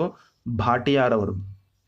ಈ ಪರೀಕ್ಷೆ ಓದು ಬರಹ ಬಾರದ ಮತ್ತು ಓದು ಬರಹ ಬರುವಂತ ಮಕ್ಕಳಿಗೆ, 11ರಿಂದ 16 ವರ್ಷದೊಳಗಿನ ಮಕ್ಕಳಿಗೆ ರಚಿಸಿರ್ತಕ್ಕಂಥ ಒಂದು ಪರೀಕ್ಷೆ. ನಿರ್ದಿಷ್ಟ ಕಾರ್ಯನಿರ್ವಹಿಸಲಿಕ್ಕೆ ಹೇಳಿ ನಂತರ ಅವನ ಬುದ್ಧಿಶಕ್ತಿ ಲಬ್ಧವನ್ನ ಏನ್ ಮಾಡುತ್ತಿದ್ದು ಸುಲಭವಾಗಿ ಕಂಡುಹಿಡಿಯಲಿಕ್ಕೆ ಸಹಾಯವನ್ನ ಮಾಡುತ್ತೆ. ಹಾಗಾಗಿ ಅಂದ್ರೆ ಇದು ಕೆಲವೊಂದು ಪ್ರಶ್ನೆ ಈ ತರನು ಕೂಡ ಬಂದಿದ್ದು. ಏನಂತ, ಓದು ಬರಹ ಬರದೇ ಇರುವಂತಹ ಮತ್ತು ಬರುವಂತಹ ವಿದ್ಯಾರ್ಥಿಗಳಿಗೆ ಕೊಡುವ ಒಂದು ಪ್ರಮಾಣೀಕೃತ ಪರೀಕ್ಷೆ ಅಥವಾ ಬುದ್ಧಿಶಕ್ತಿ ಪರೀಕ್ಷೆ ಯಾವುದು ಅಂತ ಕೇಳಿದ್ರೆ ಭಾಟಿಯಾರ್ ಅವರ ಕಾರ್ಯನಿರ್ವಹಣಾ ಪರೀಕ್ಷೆ. ಅದು ಕೈಚಳಕದಿಂದ ಆಗಿರುತ್ತೆ. ಹಾಗಾಗಿ ಓದೋದು ಬರೆಯೋದು ಏನು ಅವಶ್ಯಕತೆ ಇರಲ್ಲ. ಈಗ ನಮ್ಮಲ್ಲಿ ಕೂಡ ಎಷ್ಟು ವಿದ್ಯಾರ್ಥಿಗಳಿಗೆ ಏನು ಓದಕ್ ಬರೆಯಕ್ ಬರ್ತಿರಲ್ಲ, ಆದ್ರೂ ಅವ್ರು ಎಷ್ಟು ಟ್ಯಾಲೆಂಟ್ ಇರ್ತಾರೆ ಅಂತ ನಮಗೆ ಗೊತ್ತು. ಅದಕ್ಕೆ ಈಗ CCE ಬಂದಿರೋದು. ಆ ಮಗುಗೆ ಈಗ ನೋಡಿ, ನಾವು ಒಬ್ಬ ಇಂಜಿನಿಯರ್ ಆಗಿರ್ತಾನೆ, ಬೈಕ್ ರಿಪೇರಿ ಮಾಡೋಕ್ಕೆ ಇನ್ನೊಬ್ಬ ಇವನ ಹತ್ರ ಗ್ಯಾರೇಜ್ ತಗೊಂಡು ಹೋಗ್ತಾನೆ. ಅವನು ಏನು ABCD ಕಲ್ತಿರಲ್ಲ. ಸರ್ ನಾನು ಆವಾಗಲೇ ಶಾಲೆ ಬಿಟ್ಟಿನ್ರಿ ಅಂತ ಹೇಳ್ತಾನೆ. ಆದ್ರೂ ಅವನಿಗೆ ಎಲ್ಲ ಬರುತ್ತೆ. ಸೊ ನಾವು ದಬ್ಕೊಂಡು ಹೋಗೋದೊಂದೇ ನಮಗೆ ಗೊತ್ತಿರುತ್ತೆ. ಸೊ ದಿಸ್ ಇಸ್ ವಾಟ್ ಕಾರ್ಯನಿರ್ವಹಣಾ ಪರೀಕ್ಷೆ. ಕೇಳ್ತಾ ಇದ್ರಿ ಸರ್, ಆ ನೋಟ್ಸ್ಗಳು ಬೇಕಾಗಿತ್ತು ನನಗೆ, ಈ ನೋಟ್ಸ್ಗಳು ಬೇಕಾಗಿತ್ತು ಅಂತ. ಹಾಗೇನೆ ಮತ್ತು ಕೆಲವರು ಹೇಳ್ತಾ ಇದ್ರು, ಸರ್ ನಾವು ಹೇಗೆ ಓದಿದ್ರೆ ಎಕ್ಸಾಮಿನೇಷನ್ ಅನ್ನ ಪಾಸ್ ಮಾಡ್ತೀವಿ? ಅಂದರೆ ನಮಗೆ ಈಗ GPSTR ಪರೀಕ್ಷೆಯನ್ನು ಪಾಸ್ ಮಾಡಿ ನಾವು ಶಿಕ್ಷಕರಾಗಬೇಕು. ಈಗ ಆಲ್ರೆಡಿ ಸಾಕಷ್ಟು ಜನ ಅಪಾಯಿಂಟ್ಮೆಂಟ್ ಆಗಿದ್ದಾರೆ, ಕೆಲವರೆಲ್ಲ ವೆರಿಫಿಕೇಶನ್ ಮಾಡ್ಕೊಂಡು ಬರ್ತಾ ಇದ್ದಾರೆ. ಸೊ ಹೇಗೆ ಎಷ್ಟು ಚೆನ್ನಾಗಿ ಓದಿದ್ರು ಕೂಡ ನಮ್ಮ ಹೆಸರು ಲೀಸ್ಟಲ್ಲಿ ಬರ್ತಾ ಇಲ್ಲ ಅಂತ ಸಾಕಷ್ಟು ಜನ ನೀವೊಂದು ತುಂಬ ನೋವನ್ನು ವ್ಯಕ್ತಪಡಿಸಿದ್ರಿ, ಕೆಲವರು ತುಂಬ ಹರ್ಷವನ್ನು ಕೂಡ ವ್ಯಕ್ತಪಡಿಸಿದ್ರಿ. ಹಾಗಾಗಿ ಯಾವ ರೀತಿಯಾಗಿ ಓದಬೇಕು ಅಂತಕ್ಕಂಥದ್ದನ್ನು ಈಗ GPSTR ಪರೀಕ್ಷೆಯಲ್ಲಿ 1, 2, 3ನೇ ರ್ಯಾಂಕ್ ಬಂದಿರತಕ್ಕಂತಹ ಅಭ್ಯರ್ಥಿಗಳನ್ನು ಕೇಳಿದಾಗ ಅವ್ರು ಹೇಳಿದ್ದು ಒಂದೇ, ಅದು ಸೈನ್ಸ್ ಆಗಿರಲಿ, ಆರ್ಟ್ಸ್ ಆಗಿರಲಿ, ಇಂಗ್ಲೀಷ್ ಆಗಿರಲಿ, ಯಾವುದೇ ವಿಭಾಗ ಆಗಿರಲಿ ಅಥವಾ ಜೀವ ವಿಜ್ಞಾನ ಶಿಕ್ಷಕರೇ ಆಗಿರಲಿ, ನಿಮಗೆ ಅವರು ಹೇಳಿದ್ದು ಅವ್ರ ಒಂದು ಏನು ರ್ಯಾಂಕ್ ಹೋಲ್ಡರ್ಸ್ ಏನಿದ್ರು ಅವ್ರನ್ನ ಕೇಳಿದಾಗ ಬಂದಿದ್ದು ಒಂದೇ ಉತ್ತರ ಏನಪ್ಪ ಅಂದರೆ ಸತತ ಅಭ್ಯಾಸ ಅಷ್ಟೇ. ಈಗ ನಾವು ಬೇಜಾರು ಮಾಡ್ಕೊಳ್ಳದೇನೆ ಓದ್ಕೋಬೇಕು. ಅದು ಬಹಳಷ್ಟು ಶ್ರಮ ಹಾಕಿ ಓದಿರ್ತಾರೆ, ಯಾರೂ ಕೂಡ ಈಸಿಯಾಗಿ ಪಾಸಾಗಿಲ್ಲ. ನಾನು ಆ ನಿಟ್ಟಿನಲ್ಲಿ ನಿಮಗೆ ಕೆಲವರ ಒಂದು ಮಾರ್ಗದರ್ಶನ, ಅಂದರೆ ಚಿಕ್ಕೋಡಿ ಶೈಕ್ಷಣಿಕ ಜಿಲ್ಲೆಯಲ್ಲಿ ಗಣಿತಕ್ಕೆ ಸಂಬಂಧಪಟ್ಟಂತೆ ಅತಿ ಹೆಚ್ಚು ಅಂಕಗಳನ್ನು ಗಳಿಸಿರೋರು, ಹಾಗೆ ಚಿತ್ರದುರ್ಗದಲ್ಲಿ ಗಣಿತಕ್ಕೆ ಸಂಬಂಧಪಟ್ಟಂತೆ ಟಾಪ್ ರ್ಯಾಂಕಲ್ಲಿ ಬಂದಿರತಕ್ಕಂಥವ್ರು ನಮ್ಮ ಚಾನಲಲ್ಲಿ ಪಾಠ ಮಾಡ್ತಾ ಇದ್ರು ಗಣಿತ, ನೀವು ನೋಡಿರ್ಬೋದು. ಅವರ ಒಂದು ಪಾಠಗಳನ್ನು ನೀವು ಕೂಡ ಕೇಳಿದಿರಿ. ಹಾಗೆ ರಾಮನಗರದಲ್ಲಿ ಇಂಗ್ಲೀಷ್ ವಿಭಾಗದಲ್ಲಿ ಅವರು ಕೂಡ ಎಜುಕೇಷನ್ ಸೈಕಾಲಜಿ ನಮ್ಮ ಒಂದು ತರಗತಿಗಳನ್ನು ಮಾಡ್ತಾ ಇದ್ದರು, ನಮ್ಮ ಚಾನಲಲ್ಲಿ ಕ್ಲಾಸ್ ಮಾಡ್ತಾ ಇದ್ರು, ಅವರು ಅಲ್ಲಿ ಸೆಲೆಕ್ಷನ್ ಆಗಿದ್ದಾರೆ. ಹಾಗೆಯೇ ಉಡುಪಿ ಜಿಲ್ಲೆಯಲ್ಲಿ ಕೂಡ ಟಾಪ್ 2ನಲ್ಲಿ ಸೋಷಿಯಲ್ ಸೈನ್ಸಲ್ಲಿ ಸೆಲೆಕ್ಷನ್ ಆಗಿದ್ದಾರೆ. ನಮ್ಮ ಒಂದು ಫ್ರೆಂಡ್, ನೀವು ಅವರ ಇಂಟರ್ವ್ಯೂವನ್ನು ಕೂಡ ಕಳೆದ 2 ವರ್ಷಗಳ ಹಿಂದೆ ಕೇಳಿದ್ರಿ. ನಾನು ಇವತ್ತು ಆ ಲಿಂಕನ್ನು ಕೂಡ ನಿಮಗೆ ಶೇರ್ ಮಾಡಿರ್ತೀನಿ, ಡಿಸ್ಕ್ರಿಪ್ಷನಲ್ಲಿ ಕೂಡ ಕೊಟ್ಟಿರ್ತೀನಿ. ಅವರು TETಗೆ ಸಂಬಂಧಪಟ್ಟಂತೆ ಹೇಗೆ ಓದಬೇಕು ಅಂತಕ್ಕಂಥದ್ದನ್ನು ಒಂದು ಇಂಟರ್ವ್ಯೂ ಮಾಡಿದರು. ಅವರು ಸೋಷಿಯಲ್ ಸೈನ್ಸ್, ಬಹಳ ಜನ ಸೋಷಿಯಲ್ ಸೈನ್ಸಲ್ಲಿ SSTಯಲ್ಲಿ ಆಗೋದಿಲ್ಲ ಸ್ಕೋರ್ ಮಾಡೋಕ್ಕೆ ಅಂತಾರೆ, ಬಟ್ ಅವರು ಟಾಪ್ 2ನಲ್ಲಿ ಬಂದಿದ್ದಾರೆ. ಅಂದರೆ ಸೆಕೆಂಡ್ ರ್ಯಾಂಕನ್ನು ಗಳಿಸಿದ್ದಾರೆ, 79%ಗೂ ಹೆಚ್ಚಿಗೆ ಅಂಕಗಳನ್ನು ತಗೊಂಡಿದ್ದಾರೆ. ಸೊ ಇದು ನೀವು ಅನ್ಬಿಲೀವಬಲ್, ಅಷ್ಟು ಚೆನ್ನಾಗಿ ಮಾರ್ಕ್ಸನ್ನು ತಗೊಂಡಿದ್ದಾರೆ. ಅವರ ಮಾರ್ಕ್ಸನ್ನು ಕೂಡ ನಮಗೆ ಬಹಳಷ್ಟು ಸ್ಫೂರ್ತಿಯನ್ನು ಕೊಡುತ್ತೆ. ಅದರಿಂದ ಹೇಗೆ ಶ್ರಮವನ್ನು ಹಾಕಿದ್ರು ಅವರ ಒಂದು ಇಂಟರ್ವ್ಯೂವನ್ನು ನಾನು ನಿಮ್ಮ ಮುಂದಿನ ದಿನಗಳಲ್ಲಿ ನಿಮಗೆ ತಿಳಿಸ್ಕೊಡ್ತೀನಿ. ಇಂಟರ್ವ್ಯೂ ಬೇಕು, ಅವರ ಒಂದು ಮಾರ್ಗದರ್ಶನ ನಮಗೆ ಬೇಕು ಅನ್ನೋರು ಕಮೆಂಟ್ ಬಾಕ್ಸಲ್ಲಿ ನನಗೆ ಕಮೆಂಟನ್ನು ಮಾಡಿ. ಈ ವಿಡಿಯೋನ ಈಗ ಕಂಟಿನ್ಯೂ ಮಾಡೋಣ ಅಂತ ಹೇಳ್ತಾ, ಎಸ್, ಬುದ್ಧಿಶಕ್ತಿ ಕಾರ್ಯನಿರ್ವಹಣಾ ಪರೀಕ್ಷೆಯು ಈ ಸಾಮರ್ಥ್ಯವನ್ನು ಅಳೆಯುತ್ತದೆ. ಇದು ನಾನು ಕಳೆದ ವಿಡಿಯೋದಲ್ಲಿ ಇದನ್ನು ಹೇಳಿದ್ದೀನಿ. ಸೊ ನೋಡಿರ್ಬೋದು, 1945ರಲ್ಲಿ ಭಾಟಿಯಾರ್ ಅವರು ಈ ಒಂದು ಪರೀಕ್ಷೆಯನ್ನು ರಚನೆಯನ್ನು ಮಾಡ್ತಾರೆ. ಅಂದರೆ ಮಕ್ಕಳು, ಅಂದರೆ ಯಾವ ವಯಸ್ಸಿನ 11ರಿಂದ 16 ವಯಸ್ಸಿನ ಒಂದು ಮಕ್ಕಳಿಗಾಗಿ ಈ ಒಂದು ಪರೀಕ್ಷೆ ಇದೆ ಅಂತಕ್ಕಂಥದ್ದು. ಸೊ ಇದು ಹೆಸರಲ್ಲೇ ಇದೆ ಅಲ್ಲ, ಏನನ್ನ ಪರೀಕ್ಷೆ ಮಾಡುತ್ತೆ ಅಂತ. ಅಂದರೆ ಕಾರ್ಯನಿರ್ವಹಣಾ ಪರೀಕ್ಷೆ ಕೈ ಚಳಕವನ್ನು ಪರೀಕ್ಷೆ ಮಾಡುತ್ತೆ. ಓಕೆ, ಅದರ ಮೂಲಕ ಮಕ್ಕಳಲ್ಲಿ ಒಂದು ಕೈ ಚಳಕದ ಒಂದು ಪರೀಕ್ಷೆಯನ್ನು ಕೊಟ್ಟು ಅವರ ಸಾಮರ್ಥ್ಯವನ್ನು ಪರೀಕ್ಷೆ ಮಾಡ್ತಕ್ಕಂಥದ್ದು. ಇದು ಭಾಟಿಯಾರವರು ರೂಪಿಸಿರ್ತಕ್ಕಂಥ ಒಂದು ಬುದ್ಧಿಶಕ್ತಿ ಪರೀಕ್ಷೆ. ಸೊ ಇಂಟೆಲಿಜೆನ್ಸ್ ಟೆಸ್ಟಲ್ಲಿ ಇದು ಕೂಡ ಒಂದು ಅಂತಕ್ಕಂಥದ್ದು. ಪ್ರಮುಖವಾಗಿ ಯಾರಿಗೆ ರೀಡಿಂಗು ರೈಟಿಂಗು ಬರಲ್ಲ ಅವರಿಗೆ ಇರುವಂಥದ್ದು. ಸೊ ಕಳೆದ ವಿಡಿಯೋದಲ್ಲಿ ಇದರ ಬಗ್ಗೆ ಸಾಕಷ್ಟು ಡೀಟೇಲ್ ಆಗಿ ಹೇಳಿದ್ದೀನಿ. ಮುಂದಿನ ಪ್ರಶ್ನೆ ಇದೀಗ ನಿಮ್ಮ ಸ್ಕ್ರೀನ್ ಮೇಲೆ. ಎಸ್, ಪ್ರಶ್ನೆ ನೋಡಿ, ತರುಣರ ಸಾಮಾಜಿಕ ಬೆಳವಣಿಗೆಗೆ ಉದಾಹರಣೆ ಎಂದರೆ ಅಂತ ಕೇಳಿದ್ದಾರೆ. ಸೊ ತರುಣರ ಸಾಮಾಜಿಕ ಬೆಳವಣಿಗೆಗೆ ಉದಾಹರಣೆ ಆಪ್ಷನ್ಸ್ ನೋಡಿ: ಸಾಹಸ ಪ್ರವೃತ್ತಿ, ಬೆಳವಣಿಗೆಯ ಬುಗ್ಗೆ, ಗುಂಪು ರಚನೆ, ವಿಮರ್ಶಾತ್ಮಕ ಸಾಮರ್ಥ್ಯ ಅಂತ ಕೊಟ್ಟಿದ್ದಾರೆ. ಇಲ್ಲಿ ತರುಣರ ಸಾಮಾಜಿಕ ಬೆಳವಣಿಗೆಗೆ, ಸಾಮಾಜಿಕ ಅಂದರೆ ಏನು? ಸೋಷಿಯಲ್ ಆಗಿ ಬೆರೀತಕ್ಕಂಥದ್ದು. ಅವರು ತರುಣರು ಅಂದರೆ ಇನ್ನೊಂದು ವರ್ಡ್ ಕೂಡ ಹೇಳ್ತೀವಿ, ಹದಿಹರೆಯದವರು ಅಂತ, ಟೀನೇಜ್ ಅಂತ ಏನು ಕರಿತೀವಿ, ಅವರು ಕೂಡ ತರುಣರೇ. ಅವರು ಏನು ಮಾಡ್ತಾರೆ ಅಂತ ಹೇಳಿದ್ರೆ ಪ್ರಮುಖವಾಗಿ ಗುಂಪು ಕಟ್ಕೊಳ್ಳುವಂತಹ ಪ್ರವೃತ್ತಿಯನ್ನು ಹೊಂದಿರ್ತಾರೆ. ಐ ಥಿಂಕ್ ನೀವು ಕೂಡ ಗೆಸ್ ಮಾಡಿದ್ದೀರಿ ಅಂದ್ಕೊಳ್ತೀನಿ. ಗುಂಪು ರಚನೆಯನ್ನು ಮಾಡ್ತಕ್ಕಂಥ, ಸಂಘ ಸಂಸ್ಥೆಗಳನ್ನು ಕಟ್ಕೊಳ್ಳುವಂಥದ್ದು, ಗುಂಪಿನಲ್ಲಿ ಹೆಚ್ಚು ಕಾಲವನ್ನು ಕಳೀತಕ್ಕಂಥದ್ದು, ಈ ಒಂದು ಪ್ರವೃತ್ತಿಯನ್ನು ಹೊಂದಿರ್ತಾರೆ. ಹಾಗಾಗಿ ಗುಂಪು ರಚನೆ ಇದಕ್ಕೆ ಸರಿಯಾದ ಉತ್ತರ ಆಗುತ್ತೆ. ಸೊ ನೀವು ಕೂಡ ಅದೇ ಉತ್ತರವನ್ನು ಗೆಸ್ ಮಾಡಿದಿರಿ ಅಂತ ಭಾವಿಸ್ತಾ ಮುಂದಿನ ಪ್ರಶ್ನೆ ಇದೀಗ ಬಂತು. ಸೊ ಪ್ರಶ್ನೆ ಈ ಥರ ಇದೆ. ಭಾಳ ಜನ ಹೇಳ್ತಾ ಇದ್ರಿ, ಸರ್ ನೀವು ಬೇರೆ ಬೇರೆ ವಿಚಾರಗಳ ಬಗ್ಗೆ ಚರ್ಚೆ ಮಾಡೋದಿಲ್ಲ, ಡೈರೆಕ್ಟಾಗಿ ನೇರವಾಗಿ ಕ್ಲಾಸನ್ನು ಹೇಳ್ತೀರಿ, ಟೈಮ್ ವೇಸ್ಟ್ ಮಾಡೋದಿಲ್ಲ ಅಂತ. ಸೊ ಅದಕ್ಕಾಗಿ ತುಂಬ ಜನ ನನಗೆ ಧನ್ಯವಾದ ಹೇಳಿದ್ರಿ. So thank you so much. ಯಾಕೆ ಅಂತಂದರೆ ನಾನು ಕೂಡ ಒಬ್ಬ ಅಭ್ಯರ್ಥಿ. ನಾನು ನಿಮಗೆ ಹೇಳ್ಕೊಡೋಕ್ಕಿಂತ ಮುಂಚೆ ಸೊ ನೋಡಿ, ನಾವು ಏನು ಮಾಡಬೇಕಪ್ಪ ಅಂತಂದರೆ ಟೈಮ್ ಎಷ್ಟು ಸಾಧ್ಯನೋ ಅಷ್ಟು ಉಳಿಸ್ಲಿಕ್ಕೆ ಟ್ರೈ ಮಾಡಬೇಕು. ಈಗ ಇರೋ ಸಮಯವನ್ನು ನಾವು ವೇಸ್ಟ್ ಮಾಡೋದಕ್ಕಲ್ಲ ನಾವು ಈಗ ಈ ಒಂದು ಕ್ಲಾಸನ್ನು ಮಾಡ್ತಾ ಇರೋದು. ಹಾಗಾಗಿ ಸೊ ಎಷ್ಟು ಸಾಧ್ಯ ಆಗುತ್ತೋ ಅಷ್ಟು ಕ್ವಶನ್ಸ್ಗಳನ್ನು ನನಗೆ ಗೊತ್ತಿರೋಷ್ಟು ಎಕ್ಸ್ಪ್ಲನೇಷನನ್ನು ಕೊಡಲಿಕ್ಕೆ ಪ್ರಯತ್ನ ಮಾಡ್ತೀನಿ ಅಂತ ಹೇಳ್ತಾ ಸೊ ಕಂಟಿನ್ಯೂ ಮಾಡೋಣ. ನಾನು ಉತ್ತರ ಹೇಳೋದಕ್ಕೆ ಮುಂಚೆ ನೀವು ಗೆಸ್ ಮಾಡೋದು ಒಳ್ಳೆಯದು. ನ್ಯೂನ್ಯತೆಯುಳ್ಳ ಮಕ್ಕಳಿಗಾಗಿ ಇರುವ ಕೇಂದ್ರೀಯ ನಿಯೋಜಿತ ಸಮಗ್ರ ಶಿಕ್ಷಣದ ಮೂಲಕ ಶೈಕ್ಷಣಿಕ ಅವಕಾಶಗಳನ್ನು ಇಲ್ಲಿ ನೀಡುವ ಗುರಿಯನ್ನು ಹೊಂದಿದೆ. ನ್ಯೂನ್ಯತೆ ಇರುವ ಮಕ್ಕಳಿಗಾಗಿ ಸಾಮಾನ್ಯ ಶಾಲೆಗಳು, ವಿಶೇಷ ಶಾಲೆಗಳು, ಮುಕ್ತ ಶಾಲೆಗಳು, ಅಂಧ ಪರಿಹಾರ ಸಂಘ ಶಾಲೆಗಳು ಅಂತ ಕೊಟ್ಟಿದ್ದಾರೆ. ಇಲ್ಲಿ ಕೇಂದ್ರೀಯ ನಿಯೋಜಿತ ಸಮಗ್ರ ಶಿಕ್ಷಣ, ಅಲ್ಲಿ ಒಂದು ವರ್ಡ್ ಬಂದಿದೆ, ಸಮಗ್ರ ಅಂತಕ್ಕಂಥ ಒಂದು ವರ್ಡ್ ಇದೆ. ಇದನ್ನು ನೀವು ಅರ್ಥ ಮಾಡ್ಕೊಳ್ಳಿ. ಸಮಗ್ರ ಶಿಕ್ಷಣದ ಮೂಲಕ ಶೈಕ್ಷಣಿಕ ಅವಕಾಶಗಳನ್ನು ಎಲ್ಲಿ ನೀಡುವಂಥ ಗುರಿಯನ್ನು ಹೊಂದಿದೆ ಅಂತ. ಸಾಮಾನ್ಯ ಶಾಲೆ, ವಿಶೇಷ ಶಾಲೆ, ಮುಕ್ತ ಶಾಲೆ, ಅಂಧ ಪರಿಹಾರ ಸಂಘ ಶಾಲೆ. ಸರಿಯಾದ ಉತ್ತರ ಏನಪ್ಪ ಅಂದರೆ ಎಸ್, ನೀವು ಗೆಸ್ ಮಾಡಿದಿರಲ್ಲ, ಎಸ್, ಸಾಮಾನ್ಯ ಶಾಲೆಗಳು. ಅಂದರೆ ಮಕ್ಕಳ ಒಂದು ದೈಹಿಕ ಅಥವಾ ಮಾನಸಿಕ ದೋಷ ಏನಾದರೂ ಇದ್ದರೆ, ಭೌತಿಕವಾಗಿ ಏನಾದರೂ ದೋಷಗಳಿತ್ತು ಅಂದರೆ ಅವರಿಗೆ ನಾರ್ಮಲ್ ಸ್ಕೂಲ್ಗಳಲ್ಲೇ ಆ ಮಕ್ಕಳನ್ನು ಎಲ್ಲರೊಟ್ಟಿಗೆ ಒಂದು ಅಂತ ಹೇಳಿ ನಾವು ಎಜುಕೇಷನ್ ಕೊಡುವಂತಹ ಒಂದು ಗುರಿಯನ್ನು ನಮ್ಮ ಕೇಂದ್ರ ಸರ್ಕಾರ ಹೊಂದಿದೆ ಅಂತಕ್ಕಂಥದ್ದು ನಿಮಗೆ ಗೊತ್ತಿರಲಿ. ನೆಕ್ಸ್ಟ್, ಸೃಜನಶೀಲತೆಯು ಸಾಮಾನ್ಯವಾಗಿ ಇದಕ್ಕೆ ಸಂಬಂಧಿಸಿದೆ ಅಂತ ಕೊಟ್ಟಿದ್ದಾರೆ. ಸೃಜನಶೀಲತೆ ಅಂದರೆ ಕ್ರಿಯೇಟಿವಿಟಿ ಇಂಗ್ಲೀಷ್ನಲ್ಲಿ. ಸೊ ಏಕಮುಖ ಚಿಂತನೆ, ಬಹುಮುಖ ಚಿಂತನೆ, ಮಾದರೀಕರಣ, ಅನುಕರಣೆ ಅಂತ ಕೊಟ್ಟಿದ್ದಾರೆ. ಸೊ ಇಲ್ಲಿ ನಿಮಗೆ ಇದಕ್ಕೆ ಆಪ್ಷನ್ಸ್ ಬೇಕಾಗೇ ಇಲ್ಲ. ಈ ಕ್ರಿಯೇಟಿವಿಟಿ ಅಂತಕ್ಕಂಥದ್ದು ಅನುಕರಣೆ ಅಲ್ಲ, ಏಕಮುಖ ಚಿಂತನೆ ಅಲ್ಲ, ಮಾದರೀಕರಣ ಕೂಡ ಅಲ್ಲ, ಬಹುಮುಖ ಚಿಂತನೆ, ಮಲ್ಟಿ ಡೈವರ್ಷನಲ್ ಥಿಂಕಿಂಗ್ ಅಂತ ಏನು ಕರಿತೀವಲ್ಲ, ಅದು ಬಹುಮುಖ ಸಾಮರ್ಥ್ಯವನ್ನು ಹೊಂದಿರತಕ್ಕಂಥದ್ದನ್ನೇ ನಾವು ಸೃಜನಶೀಲತೆ ಅಂತ ಕರಿತೀವಿ. ಅಂದರೆ ಫಾರ್ ಎಕ್ಸಾಂಪಲ್, ಯಾವುದಾದ್ರೂ ಒಂದು ಪ್ರಾಬ್ಲಮ್ ಅರೈಸ್ ಆದಾಗ ಅದಕ್ಕೆ ಕಾರಣ ತಿಳಿದು ಆ ಸಮಸ್ಯೆಗೆ ಆ ಬೇರೆ ಬೇರೆ ರೀತಿಯಲ್ಲಿ ಕಾರಣಗಳನ್ನು ಪತ್ತೆ ಹಚ್ಚೋದು ಕೂಡ ಒಂದು ಸೃಜನಶೀಲತೆ ಅಂತಲೇ ಹೇಳ್ಬೋದು. ಹಾಗಾಗಿ ಬಹುಮುಖ ಚಿಂತನೆ ಅಂತಕ್ಕಂಥದ್ದು ಬಹಳ ಮುಖ್ಯ. ಎಸ್, ನೆಕ್ಸ್ಟ್ ಕ್ವಶನ್ ನೋಡಿ. ಪರಿಣಾಮಕಾರಿ ಸಮನ್ವಯತೆಯು ಕೆಳಗಿನ ಒಂದನ್ನು ಬಿಟ್ಟು ಉಳಿದವುಗಳನ್ನೊಳಗೊಂಡಿದೆ ಅಂತ ಕೇಳಿದ್ದಾರೆ. ಅಂದರೆ ಪರಿಣಾಮಕಾರಿ ಸಮನ್ವಯತೆ ಯಾವುದನ್ನು ಒಂದನ್ನು ಬಿಟ್ಟು ಉಳಿದವೆಲ್ಲವೂ ಕೂಡ ಅನ್ವಯಿಸ್ತವೆ ಅಂತಕ್ಕಂಥದ್ದು. ಆಪ್ಷನ್ಸು: ಸಾಮರ್ಥ್ಯ ಬೆಳವಣಿಗೆ, ಸೂಕ್ಷ್ಮ ಗ್ರಾಹೀಕರಣ, ಪ್ರತ್ಯೇಕಿಸುವುದು, ಪೋಷಕರನ್ನು ಒಳಗೊಳ್ಳುವುದು ಅಂತ ಇದೆ. ಅಂದರೆ ಪರಿಣಾಮಕಾರಿ ಸಮನ್ವಯತೆಯು ಯಾವುದನ್ನು ಬಿಟ್ಟು ಉಳಿದವನ್ನು ಒಳಗೊಂಡಿದೆ ಅಂತಕ್ಕಂಥದ್ದನ್ನು ಇಲ್ಲಿ ಕೇಳಿದ್ದಾರೆ.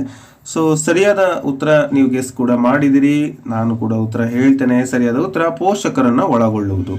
ನೋಡಿ, ಮಗು ಒಂದು ವಿಷಯದ ಕಡೆಗೆ ಸಮನ್ವಯತೆ ಸಾಧಿಸಬೇಕಾದ್ರೆ ಅದಕ್ಕೆ ಜ್ಞಾನಾತ್ಮಕ ಅಂಶಗಳಾದಂತಹ ಸಾಮರ್ಥ್ಯ ಬಹಳ ಮುಖ್ಯ, ಸೊ ಇದು ಸಾಮರ್ಥ್ಯ ಬೇಕು, ಜೊತೆಗೆ ಅಲ್ಲಿ ಡಿಫ್ರೆನ್ಸಿಯೇಷನ್ ಮಾಡ್ತಕ್ಕಂಥದ್ದು, ಪ್ರತ್ಯೇಕಿಸುವುದು ಬೇಕು, ಸೂಕ್ಷ್ಮ ಗ್ರಾಹೀಕರಣ ಕೂಡ ಬೇಕು. ಆದರೆ ಪೋಷಕರನ್ನು ಒಳಗೊಳ್ಳುವುದು ಅಂತಕ್ಕಂಥದ್ದು ಅಷ್ಟೇನು ಅಗತ್ಯ ಇಲ್ಲ ಇಲ್ಲಿ ಅಂತಕ್ಕಂಥ ಭಾವನೆ ಇದೆ.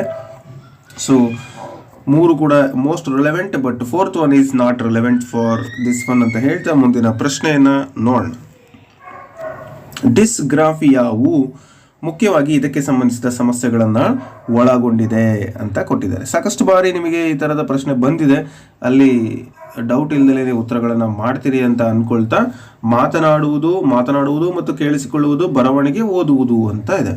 ಸೊ ಎಸ್, ಗ್ರಾಫಿಯಾ ಅಂತಕ್ಕಂಥದ್ದು ಏನು ಬರವಣಿಗೆಗೆ ಸಂಬಂಧಪಟ್ಟಂತಹ ಒಂದು ಮೆದುಳು ಸಂಬಂಧಿಸಿದ ಸಮಸ್ಯೆಯಾಗಿದೆ. ಇದು ಮಗುವಿನ ಒಂದು ಸೋಮಾರಿತನದಿಂದ ಬರ್ತಕ್ಕಂತಹ ಸಮಸ್ಯೆ ಅಲ್ಲ ಅನ್ನೋದು ನಿಮಗೆ ಗೊತ್ತಿರಲಿ. ಇದು ರೈಟಿಂಗಿಗೆ ಸಂಬಂಧಪಟ್ಟಂತೆ ಇರುವಂಥ ಒಂದು ದೋಷ. ಹಾಗಾಗಿ ಆಯ್ಕೆ 3 ಇದಕ್ಕೆ ಸರಿಯಾದ ಉತ್ತರ ಆಗುತ್ತೆ.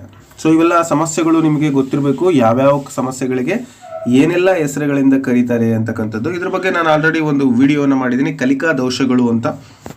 ಸೊ ಕಲಿಕಾ ನ್ಯೂನ್ಯತೆಗಳು ಅಥವಾ ಕಲಿಕಾ ದೋಷಗಳು, ಸಮಸ್ಯೆಗಳು, TM ಲರ್ನಿಂಗ್ ಸೆಂಟರ್ ಅಂತ ಟೈಪ್ ಮಾಡಿ ನೀವು ಕೊಟ್ಟರೆ ಯೂಟ್ಯೂಬಲ್ಲಿ ಬರುತ್ತೆ. ಸೊ ಸಾಧ್ಯವಾದರೆ ನಾನು ಅದು ಲಿಂಕನ್ನು ಡಿಸ್ಕ್ರಿಪ್ಷನಲ್ಲಿ ಕೊಡ್ಲಿಕ್ಕೆ ಟ್ರೈ ಮಾಡ್ತೀನಿ ಅಂತ ಹೇಳ್ತಾ, ಸೊ ಆದರೂ ಒಂದ್ಸರಿ ರಿಪೀಟ್ ಮಾಡೋದ್ರಲ್ಲಿ ಯಾವುದೇ ತಪ್ಪಿಲ್ಲ. ಫಾಸ್ಟಾಗಿ ಒಮ್ಮೆ ಹೇಳ್ಬಿಡ್ತೀನಿ ಯಾವ್ಯಾವ ದೋಷಗಳು ಅಂತ. ನೋಟ್ಬುಕ್ ಇಟ್ಕೊಂಡು ನೀವು ನೋಟ್ ಮಾಡ್ಕೊಳ್ಳೋದು ಒಳ್ಳೆಯದು. ಪ್ರಮುಖವಾಗಿ ಇಲ್ಲಿ ಬರ್ತಕ್ಕಂಥದ್ದು ಏನಪ್ಪ ಅಂತಂದರೆ ಒಂದು ಡಿಸ್ಲೆಕ್ಸಿಯಾ. ಸೊ ಈ ಒಂದು ಡಿಸ್ಲೆಕ್ಸಿಯಾ ಒಂದೇದು, ಇದನ್ನು ಬರ್ಕೊಳ್ಳಿ. ಸೊ ಓದೋಕ್ಕೆ ಸಂಬಂಧಪಟ್ಟಂತೆ ಬರುವಂಥ ಸಮಸ್ಯೆ, ಅಂದರೆ ಓದೋದ್ರ ನಡುವೆ ಇರುವಂಥ ಡಿಫ್ರೆನ್ಸನ್ನು ಹೇಳಲಿಕ್ಕೆ ಕಷ್ಟ ಆಗ್ತದೆ. ಇದನ್ನು ಡಿಸ್ಲೆಕ್ಸಿಯಾ ಅಂತ ಕರೀತಾರೆ. ಫಾರ್ ಎಕ್ಸಾಂಪಲ್ ಏನಪ್ಪ ಅಂತಂದರೆ, ಈಗ SUNs ಅನ್ನು SONs ಅನ್ನು ಅಂಥವು, ನ್ಯೂಕ್ಲಿಯರು ಮತ್ತು ಕ್ಲಿಯರು, ವಾಜು ಮತ್ತು ಇಂಥವುಗಳನ್ನು ವ್ಯತ್ಯಾಸ ಗುರುತಿಸ್ಲಿಕ್ಕೆ ಬರೋದಿಲ್ಲ. ಇದು ಡಿಸ್ಲೆಕ್ಸಿಯಾ ಸಮಸ್ಯೆ, ಮೀನ್ಸ್ ಇದು ರೀಡಿಂಗ್. ಓಕೆನಾ? ಸೊ ಅದರಲ್ಲಿ ಮತ್ತೆ ಬೇರೆ ಬರುತ್ತೆ, ಡಿಸ್ಪೋನಿಯಾ ಅಂತ ಬರುತ್ತೆ. ಡಿಸ್ಪೋನಿಯಾ ಅಂತ ಹೇಳಿದರೆ ಉಚ್ಚಾರಣೆಗೆ ಸಂಬಂಧಪಟ್ಟಂತಹ ಒಂದು ದೋಷ. ಡಿಸ್ಲೆಕ್ಸಿಯಾ, ಡಿಸ್ಪೋನಿಯಾ ಎರಡು ಒಂದೇ ವಿಭಾಗದಲ್ಲಿ ಬರ್ತವೆ. ಜೊತೆಗೆ ಕೆಲವೊಂದು ಸಂಭಾಷಣೆಯನ್ನು ಮಾಡಬೇಕಾದ್ರೆ ಕಷ್ಟಪಡ್ತಾ ಇರ್ತಾರೆ, ಅದು ಡಿಸ್ಪಾಸಿಯಾ ಅಂತ. ಸೊ ಅದು ಒಂದೇ ಓದೋದಕ್ಕೆ ಸಂಬಂಧಪಟ್ಟಂತೆ 3 ರೀತಿಯಾದ ಸಮಸ್ಯೆಗಳು ಬರುತ್ತೆ. ಯಾವುದಪ್ಪ ಅಂದರೆ ಅದು ಡಿಸ್ಲೆಕ್ಸಿಯಾ, ನೋಟ್ ಮಾಡ್ಕೊಳ್ಳಿ ಈಗಲೇ. ಡಿಸ್ಲೆಕ್ಸಿಯಾ, ಅದರಲ್ಲಿ ಬರುವಂಥದ್ದು ಮತ್ತೊಂದು ಅಂದರೆ ಉಚ್ಚಾರಣೆಗೆ ಸಂಬಂಧಪಟ್ಟಂತಹ ಒಂದು ದೋಷ ಬರ್ತಕ್ಕಂಥದ್ದು ಡಿಸ್ಪೋನಿಯಾ. ಮತ್ತೊಂದು ಸಂಭಾಷಣೆಯನ್ನು ನಡೆಸಲಿಕ್ಕೆ, ಇನ್ನೊಬ್ಬರ ಜೊತೆ ಮಾತಾಡಬೇಕಾದ್ರೆ ಭಾಷಾ ನ್ಯೂನ್ಯತೆಯನ್ನು ವ್ಯಕ್ತಪಡಿಸಿದರೆ ಅದನ್ನು ಡಿಸ್ಪಾಸಿಯಾ ಅಂತ ಕರೀತಾರೆ. ಡಿಸ್ಪಾಸಿಯಾ ಇವೆಲ್ಲವೂ ಕೂಡ ಡಿಸ್ಲೆಕ್ಸಿಯಾ, ಓದೋದಕ್ಕೆ ಸಂಬಂಧಪಟ್ಟವೆ ನ್ಯೂನ್ಯತೆಗಳು ಅಂತ ನೀವು ಗುರುತಿಸ್ಕೋಬೇಕು. ಮತ್ತೊಂದು ನಿಮಗೆ ಮೋಸ್ಟ್ ರಿಲೇಟೆಡ್ ಇದು ಗೊತ್ತಿರುತ್ತಿದ್ದು ಏನಪ್ಪ ಅಂದರೆ ಡಿಸ್ಗ್ರಾಫಿಯಾ, ಈಗ ಬಂದಿರತಕ್ಕಂಥದ್ದು.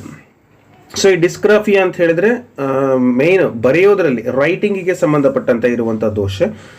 ಫಾರ್ ಎಕ್ಸಾಂಪಲ್ ಈ B ಬರಿಬೇಕಾದ್ರೆ D ಬರೆಯುವಂಥದ್ದು, ಕನ್ಫ್ಯೂಸ್ ಆಗುವಂಥದ್ದು, ಮೊದಲಿಗೆ P ಬರಿಬೇಕಾದ್ರೆ Q ಬರೆಯುವಂಥದ್ದು, ಈ ಥರದ ಸಮಸ್ಯೆಗಳನ್ನು ನಾವು ನೋಡ್ತೇವೆ. ಇದನ್ನು ಡಿಸ್ಗ್ರಾಫಿಯಾ ಅಂತ ಕರಿತೀವಿ. ಓಕೆ, ಅಂದರೆ ಇದು ಅಂಗವೈಕಲ್ಯತೆ ಅಥವಾ ಬುದ್ಧಿಶಕ್ತಿಯಲ್ಲಿ ದೋಷ ಏನೋ ಇರ್ಬೋದು, ಒಟ್ಟು ಆ ಮಕ್ಕಳಿಗೆ ಬರವಣಿಗೆಯಲ್ಲಿ ಬರುವಂತಹ ಸಮಸ್ಯೆ ಅಂತಲೇ ನಾವು ಡಿಸ್ಗ್ರಾಫಿಯಾ ಅಂತ ಕರಿತೀವಿ. ಮತ್ತೊಂದು ಪ್ರಮುಖವಾದಂತಹ ಒಂದು ದೋಷ ಕಲಿಕಾ ನ್ಯೂನ್ಯತೆಯಲ್ಲಿ ಬರುವಂಥದ್ದು ಮ್ಯಾಥಮೆಟಿಕ್ಸಿಗೆ ಸಂಬಂಧಪಟ್ಟಂತೆ ಯಾವುದಪ್ಪ ಅಂದರೆ ಡಿಸ್ಕ್ಯಾಲಿಕುಲಿಯಾ.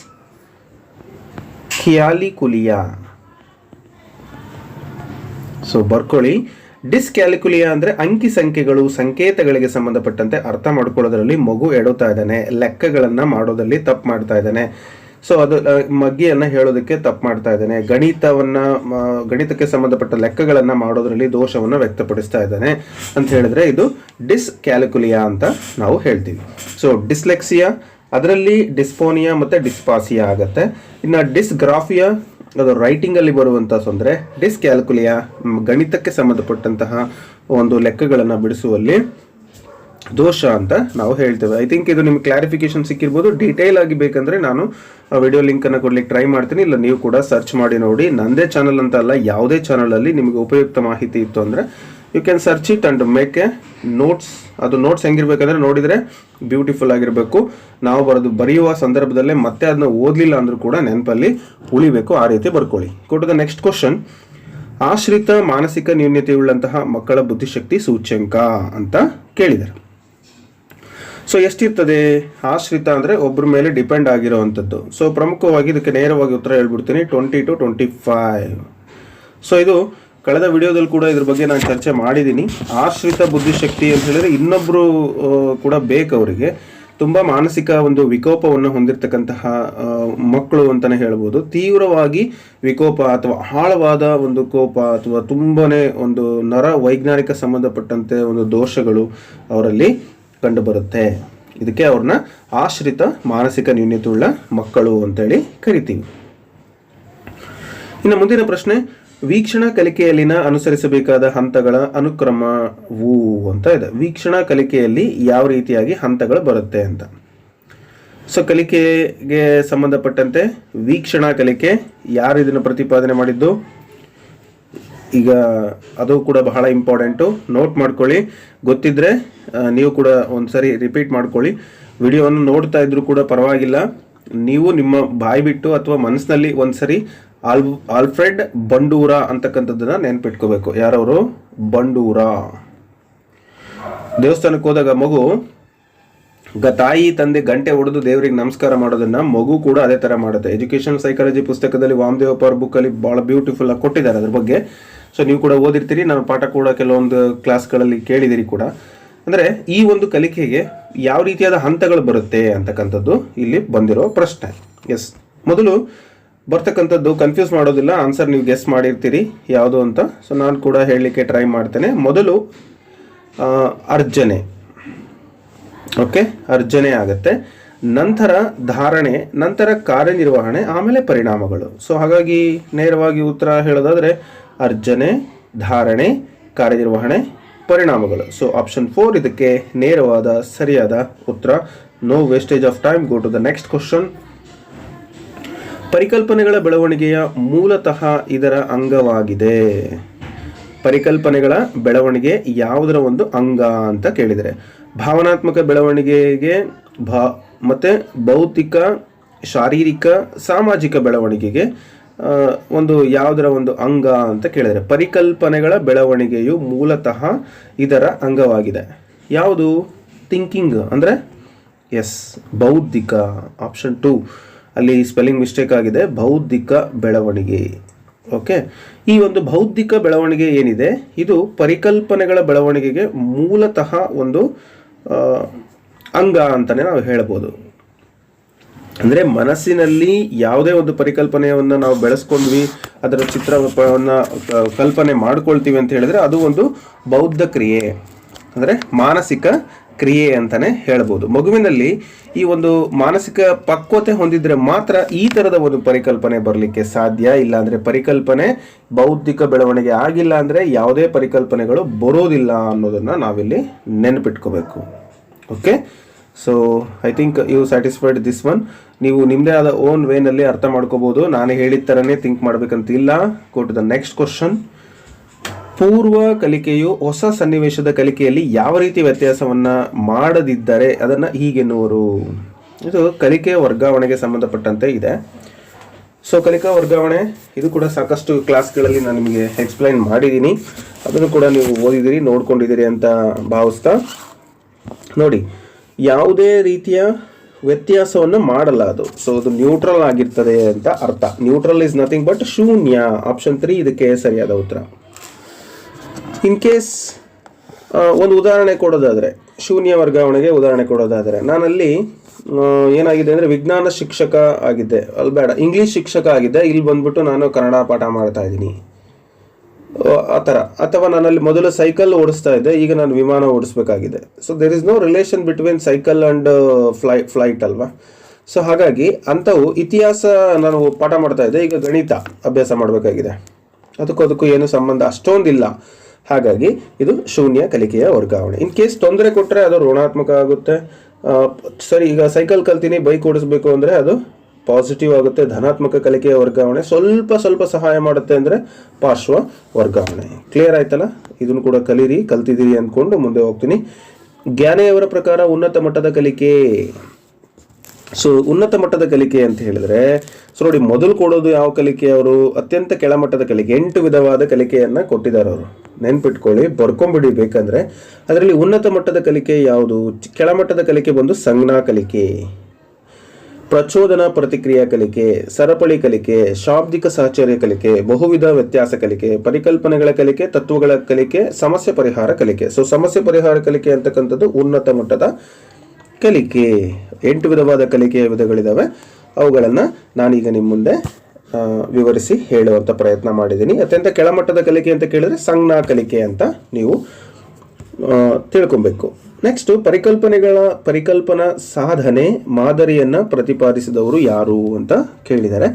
ಸೊ ಯಾರು ಇಲ್ಲ, ನೇರವಾಗಿ ಉತ್ತರ ಹೇಳ್ಬಿಡ್ತೀನಿ, ಬ್ರೂನರ್ ಅವರು. ಇವರು ಪರಿಕಲ್ಪನಾ ಸಾಧನ ಮಾದರಿಯನ್ನು ಪ್ರತಿಪಾದನೆ ಮಾಡಿದ್ದಾರೆ. ನೆಕ್ಸ್ಟ್, ಹಿಂದೆ ಕಲಿತದನ್ನು ಧಾರಣಿಸಿ ಪುನಃ ಸ್ಮರಣೆಗೆ ತರುವುದು ಏನಂತ ಕರೀತಾರೆ ಅಂತ ಕೇಳಿದರೆ, ವಿಸ್ಮೃತಿ, ಅಭಿಪ್ರೇರಣೆ, ಸ್ಮೃತಿ, ಅವಧಾನ ಆಪ್ಷನ್ಸ್ ಅನ್ನು ಕೊಟ್ಟಿದ್ದಾರೆ. ಹಿಂದೆ ಕಲಿತದ್ದನ್ನು ಧಾರಣಿಸಿ ಪುನಃ ಸ್ಮರಣೆಗೆ ತರುವುದನ್ನು ನಾವು ಏನಂತ ಕರಿತೀವಪ್ಪ ಅಂದರೆ ಸ್ಮೃತಿ ಅಂತ ಕರಿತೀವಿ. ಸೊ ಹಾಗಾದರೆ ಸ್ಮೃತಿಯ ಹಂತಗಳು ಯಾವ್ಯಾವು ನೋಟ್ ಮಾಡ್ಕೊಳ್ಳಿ. ಸೊ ನಂಬರ್ 1 ಕಲಿಕೆ. ಸ್ಮೃತಿಯ ಮೊದಲನೇ ಹಂತ ಕಲಿಕೆ. ಕೇಳ್ತಾರೆ, ನೋಟ್ ಮಾಡ್ಕೊಳ್ಳೋದು ಮರಿಬೇಡಿ. ಕಲಿಕೆ ಆದಮೇಲೆ ಏನು? ಧಾರಣ, ಸ್ಟೋರೇಜು, ಮತ್ತೇನು? ಪುನರ್ಸ್ಮರಣೆ, ರಿಪೀಟ್ ಮಾಡ್ಕೊಳ್ತಕ್ಕಂಥದ್ದು. ನೆಕ್ಸ್ಟ್ ಅದನ್ನು ಗುರುತಿಸ್ತಕ್ಕಂಥದ್ದು, ರೆಕಗ್ನೈಸ್. ನೋಡಿ, ಕಲಿಕೆಯ ಪ್ರಮುಖವಾದಂತಹ ಒಂದು ವಿಚಾರ ಏನಪ್ಪ ಅಂದರೆ ಅದು ಸ್ಮೃತಿ. ಸ್ಮೃತಿಯಲ್ಲಿ 4 ರೀತಿಯಾದ ಹಂತಗಳಿದ್ದಾವೆ: ಕಲಿಕೆ, ಧಾರಣೆ, ಪುನರ್ಸ್ಮರಣೆ, ಗುರುತಿಸುವಿಕೆ. ಹಾಗಾದರೆ ಸ್ಮೃತಿ ಅಂದರೆ ಏನು? ಹಿಂದೆ ಕಲಿತದ್ದನ್ನು ಪುನಃ ಧಾರಣ ಮಾಡಿಕೊಳ್ಳುವುದು ಅಥವಾ ಅದನ್ನು ಪುನಃ ಮತ್ತೊಂದು ಸರಿ ಏನು ಮಾಡೋದು, ಅದನ್ನು ಸ್ಮರಣೆಗೆ ತಂದುಕೊಳ್ಳೋದನ್ನು ನಾವು ಸ್ಮೃತಿ ಅಂತ ಕರಿತೀವಿ. ಸೊ ಇದನ್ನು ನೆನ್ಪಿಟ್ಕೊಳ್ಳಿ, ಹಂತಗಳನ್ನು ಬರ್ಕೊಂಡಿದ್ದೀರಾ ಅಂತ ಅಂದ್ಕೊಳ್ತಾ. ಸೊ ಬರ್ಕೊಂಡಿಲ್ಲ ಅಂದ್ರೂ ಪರವಾಗಿಲ್ಲ, ಆದರೆ ವಿಡಿಯೋದಲ್ಲಿರುವಂಥ ಮಾಹಿತಿ ನಿಮಗೆ ಪಕ್ಕಾ ಆಗಬೇಕಾದ್ರೆ ನೀವು ಅದನ್ನು ಬರ್ಕೊಂಡ್ರೆ ತುಂಬ ಒಳ್ಳೆಯದು. ನೋಡಿದ ನೆಕ್ಸ್ಟ್ ಒನ್, ಆರ್ಕಿಮಿಡೀಸರು ಯುರೇಕಾ ಎಂದು ಕೂಗುತ್ತಾ ಓಡಿ ಬಂದನು. ಆರ್ಕಿಮಿಡೀಸ್ ಒಬ್ಬ ವಿಜ್ಞಾನಿ, ನಿಮ್ಗೆ ಗೊತ್ತಿದೆ. ಅವರು ಯುರೇಕಾ ಅಂತ ಕೂಗಿ ಓಡಿ ಬಂದರು. ಅದರಲ್ಲಿ ಯಾವ ವಿಧದ ಕಲಿಕೆ ಅಡಗಿದೆ? ಅವರಿಗೆ ತಕ್ಷಣಕ್ಕೆ ಏನೋ ಒಂದು ಹೊಳಿತು. ಏನೋ ಬಾತ್ ಟಬ್ಬಿಗೆ ಹೋಗಿ ಸ್ನಾನ ಮಾಡ್ಲಿಕ್ಕಂತ ಹೋದರು. ಕಾಲು ತುಂಬ ನೀರಿತ್ತು, ಕಾಲನ್ನು ಒಳಗಡೆ ಇಟ್ಟರು. ಸೊ ಕಾಲು ಒಳಗಡೆ ಇಟ್ಟಿದ ತಕ್ಷಣ ಅವರಿಗೆ ನೀರು ಹೊರಗಡೆ ಚೆಲ್ಲಿದ ತಕ್ಷಣ ಅವ್ರಿಗೆ ಏನೋ ಒಂದು ಸಿಕ್ತು. ಯುರೇಕಾ ಅಂತ ಕೂಕೊಂಡು ಓಡೋದ್ರು. ಸೊ ಇದರಲ್ಲಿ ಯಾವ ವಿಧವಾದ ಕಲಿಕೆ ಅಡಗಿದೆ? ಏನು ಕಲ್ತರು ಅವರು? ವೀಕ್ಷಣಾ ಕಲಿಕೆ, ಯತ್ನದೋಷ ಕಲಿಕೆ, ಅನುಬಂಧ ಕಲಿಕೆ, ಒಳನೋಟ ಕಲಿಕೆ ಅಂತ ಇದೆ. ಎಸ್, ಇದಕ್ಕೆ ಸರಿಯಾದ ಉತ್ತರ ಸಮಗ್ರವಾಗಿ ಅಧ್ಯಯನ ಮಾಡಿದ್ರು. ಹಾಗಾಗಿ ಒಳನೋಟ ಕಲಿಕೆ ಅಂತ ಹೇಳ್ಬೋದು. ಸೊ ಎಷ್ಟು ನೀರು ಹೊರಗಡೆ ಚೆಲ್ತೋ ಅದು ಅಷ್ಟು ವಾಲ್ಯೂಮ್ಗೆ ಈಕ್ವಲ್ ಇರ್ತದೆ ಅಂತ ಸೊ ಸೈನ್ಸಲ್ಲಿ ಬರುತ್ತೆ ಕಾನ್ಸೆಪ್ಟು. ಸೊ ಹಾಗಾಗಿ ಇವತ್ತು ಹಡಗುಗಳೆಲ್ಲ ಅದೇ ಪ್ರಿನ್ಸಿಪಲ್ ಮೇಲೆ ವರ್ಕ್ ಆಗಿರ್ತಕ್ಕಂಥದ್ದು ನಿಮಗೆ ಗೊತ್ತಿರಲಿ. ಇನ್ನು ಕಾರ್ಯಕ್ರಮಾನ್ವಯ, ಬುಯಾಂಟ್ ಫೋರ್ಸ್ ಆಗಿರ್ಬೋದು, ಆರ್ಕಿಮಿಡೀಸ್ ಪ್ರಿನ್ಸಿಪಲ್ ಆಗಿರ್ಬೋದು, ಇವುಗಳನ್ನು ನೀವು ಒಂದ್ಸರಿ ಅಧ್ಯಯನ ಮಾಡಿ ಖಂಡಿತ ನಿಮಗೆ ಅದ್ರ ಬಗ್ಗೆ ಡೀಟೇಲ್ ಸಿಗ್ತದೆ. ಸೊ ಅದು ಸಮಗ್ರ ಕಲಿಕೆ ಆಗಿದ್ದರಿಂದ ಅದನ್ನ ಒಳನೋಟ ಕಲಿಕೆ ಅಂತ ನಾವಲ್ಲಿ ಕರಿಬೋದು. ಗೆಸ್ಟಾಲ್ಟ್ ವಾದಿಗಳು ಅದನ್ನು ಪ್ರತಿಪಾದನೆ ಮಾಡಿದ್ರು. ನೆಕ್ಸ್ಟ್ ಮುಂದಿನ ಪ್ರಶ್ನೆ, ಕಾರ್ಯಕ್ರಮಾನ್ವಯ ಕಲಿಕೆಯು ಆಧರಿಸಿರುವುದು ಅಂತ ಕೊಟ್ಟಿದ್ದಾರೆ. ಸೊ ಕಾರ್ಯಕ್ರಮಾನ್ವಯ ಕಲಿಕೆ ಯಾವುದನ್ನು ಆಧರಿಸಿದೆ ಅಂತ? ಕ್ರಿಯಾಜನ್ಯ ಅನುಬಂಧನ ಕಲಿಕೆ, ಯತ್ನದೋಷ ಕಲಿಕೆ, ಒಳನೋಟ ಕಲಿಕೆ, ಶಾಸ್ತ್ರೀಯ ಅನುಬಂಧ ಕಲಿಕೆ. ಸೊ ಈ ಕಾರ್ಯಕ್ರಮಾನ್ವಯ ಕಲಿಕೆ ಅಂತಕ್ಕಂಥದ್ದನ್ನು ಪ್ರತಿಪಾದನೆ ಮಾಡಿರ್ತಕ್ಕಂಥವ್ರು ಯಾರಪ್ಪ ಅಂತ ಹೇಳಿದ್ರೆ ಸೊ BF ಸ್ಕಿನ್ನರ್ ಅವರು. ಓಕೆ, ಈ BF ಸ್ಕಿನ್ನರ್ ಅವರು ಈ ಒಂದು ಕಾರ್ಯಕ್ರಮಾನ್ವಯ ಕಲಿಕೆಯನ್ನು ಪ್ರತಿಪಾದನೆಯನ್ನು ಮಾಡ್ತಾರೆ. ಇವರು ಏನಪ್ಪ ಪ್ರಮುಖವಾಗಿ ಹೇಳ್ತಾರೆ ಅಂತ ಹೇಳಿದ್ರೆ ಇವರು ಕ್ರಿಯಾಜನ್ಯ ಅನುಬಂಧನ ಕಲಿಕೆಯನ್ನು ರೂಪಿಸ್ತಾರೆ. ಪಾರಿವಾಳ ನೆನಪಿಸ್ಕೊಳ್ಳಿ.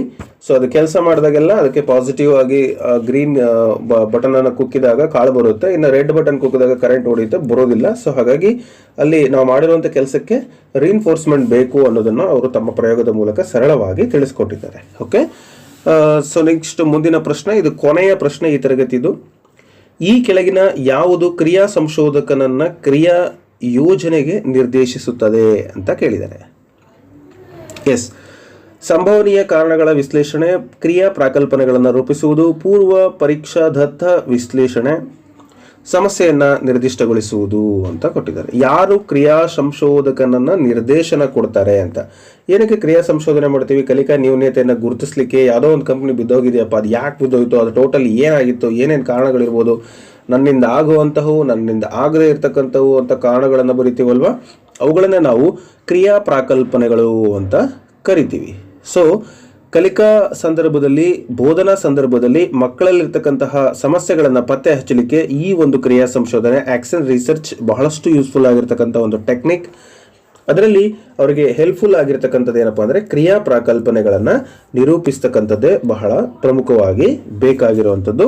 ಅದು ಕ್ರಿಯಾ ಸಂಶೋಧಕನನ್ನ ನಿರ್ದೇಶನ. ಮೆದುಳನ್ನು ಕಾರ್ಯಪಟುತ್ವಗೊಳಿಸುವ ತಂತ್ರವನ್ನ ಈ ವಿದ್ಯಾರ್ಥಿಗಳಿಗೆ ಉಪಯೋಗಿಸುವರು ಅಂತ ಇದೆ. ಸೊ ಆಪ್ಷನ್ಸ್ ನೋಡಿ: ಮಂದಗತಿಯಲ್ಲಿ ಕಲಿಯುವವರು, ಸೃಜನಶೀಲ ಮಕ್ಕಳು, ಮಾನಸಿಕ ಸವಾಲುಳ್ಳ ಮಕ್ಕಳು, ಶೈಕ್ಷಣಿಕವಾಗಿ ಹಿಂದುಳಿದ ಮಕ್ಕಳು ಅಂತ ಇದೆ. ಸೊ ಇಲ್ಲಿ ನೀವು ಮೆದುಳನ್ನು ಕಾರ್ಯಪಟುತ್ವಗೊಳಿಸುವ ತಂತ್ರಗಳು ಅಂದರೆ ಏನು? ಫಾರ್ ಎಕ್ಸಾಂಪಲ್, ಈಗ ಅಲೆಕ್ಸ್ ಅಂತಕ್ಕಂಥವ್ರು, ಅವ್ರ ಹೆಸರು ನೀವು ನೆನ್ಪಿಟ್ಕೊಳ್ಳಿ, ಅಲೆಕ್ಸ್ ಅಂತಕ್ಕಂಥವ್ರು ತರಗತಿಯಲ್ಲಿ ಈ ರೀತಿಯಾದಂತಹ ಒಂದು ವಿಧಾನವನ್ನು ಬಳಸ್ಬೋದು ಅಂತ ಹೇಳಿ ಅವರು ಹೇಳಿದರು. ಅದಕ್ಕಿಂತ ಮುಂಚೆ ಕೈಗಾರಿಕೆಗಳಲ್ಲಿ ಈ ಒಂದು ವಿಧಾನವನ್ನು ಬಳಸಿ ಅವರು ನೋಡಿದ್ರು. ಇಲ್ಲಿ ಸಮಸ್ಯೆಯನ್ನು ಪರಿಹರಿಸಲು ವಿದ್ಯಾರ್ಥಿಗಳಿಗೆ ತಮಗೆ ಸಾಧ್ಯವಾದಷ್ಟು ವಿಚಾರಗಳನ್ನು ಅವರೇ ಉಂಟು ಮಾಡಿಕೊಂಡು ಅವರೇ ಒಂದು ಪರಿಣಾಮಕಾರಿಯಾದಂತಹ ವಿಚಾರಗಳು ಹೇಗೆ ಬರುತ್ತೆ, ಹೇಗಿಲ್ಲ ಅಂತಕ್ಕಂಥದ್ದನ್ನು, ಆ ಸಮಸ್ಯೆಗಳಿಗೆ ಪರಿಹಾರಗಳನ್ನು ವಿವಿಧ ಒಂದು ರೀತಿಯಲ್ಲಿ ಥಿಂಕ್ ಮಾಡಿ ಕೊಡುವಂಥದ್ದು, ಅಂದರೆ ಅವರ ಮೆದುಳನ್ನು ಕಾರ್ಯಪಟುತ್ವಗೊಳಿಸ್ತಕ್ಕಂಥದ್ದು, ಬ್ರೈನ್ ಸ್ಟ್ರೀಮಿಂಗ್ ಅಂತ ಕರಿತೀವಿ.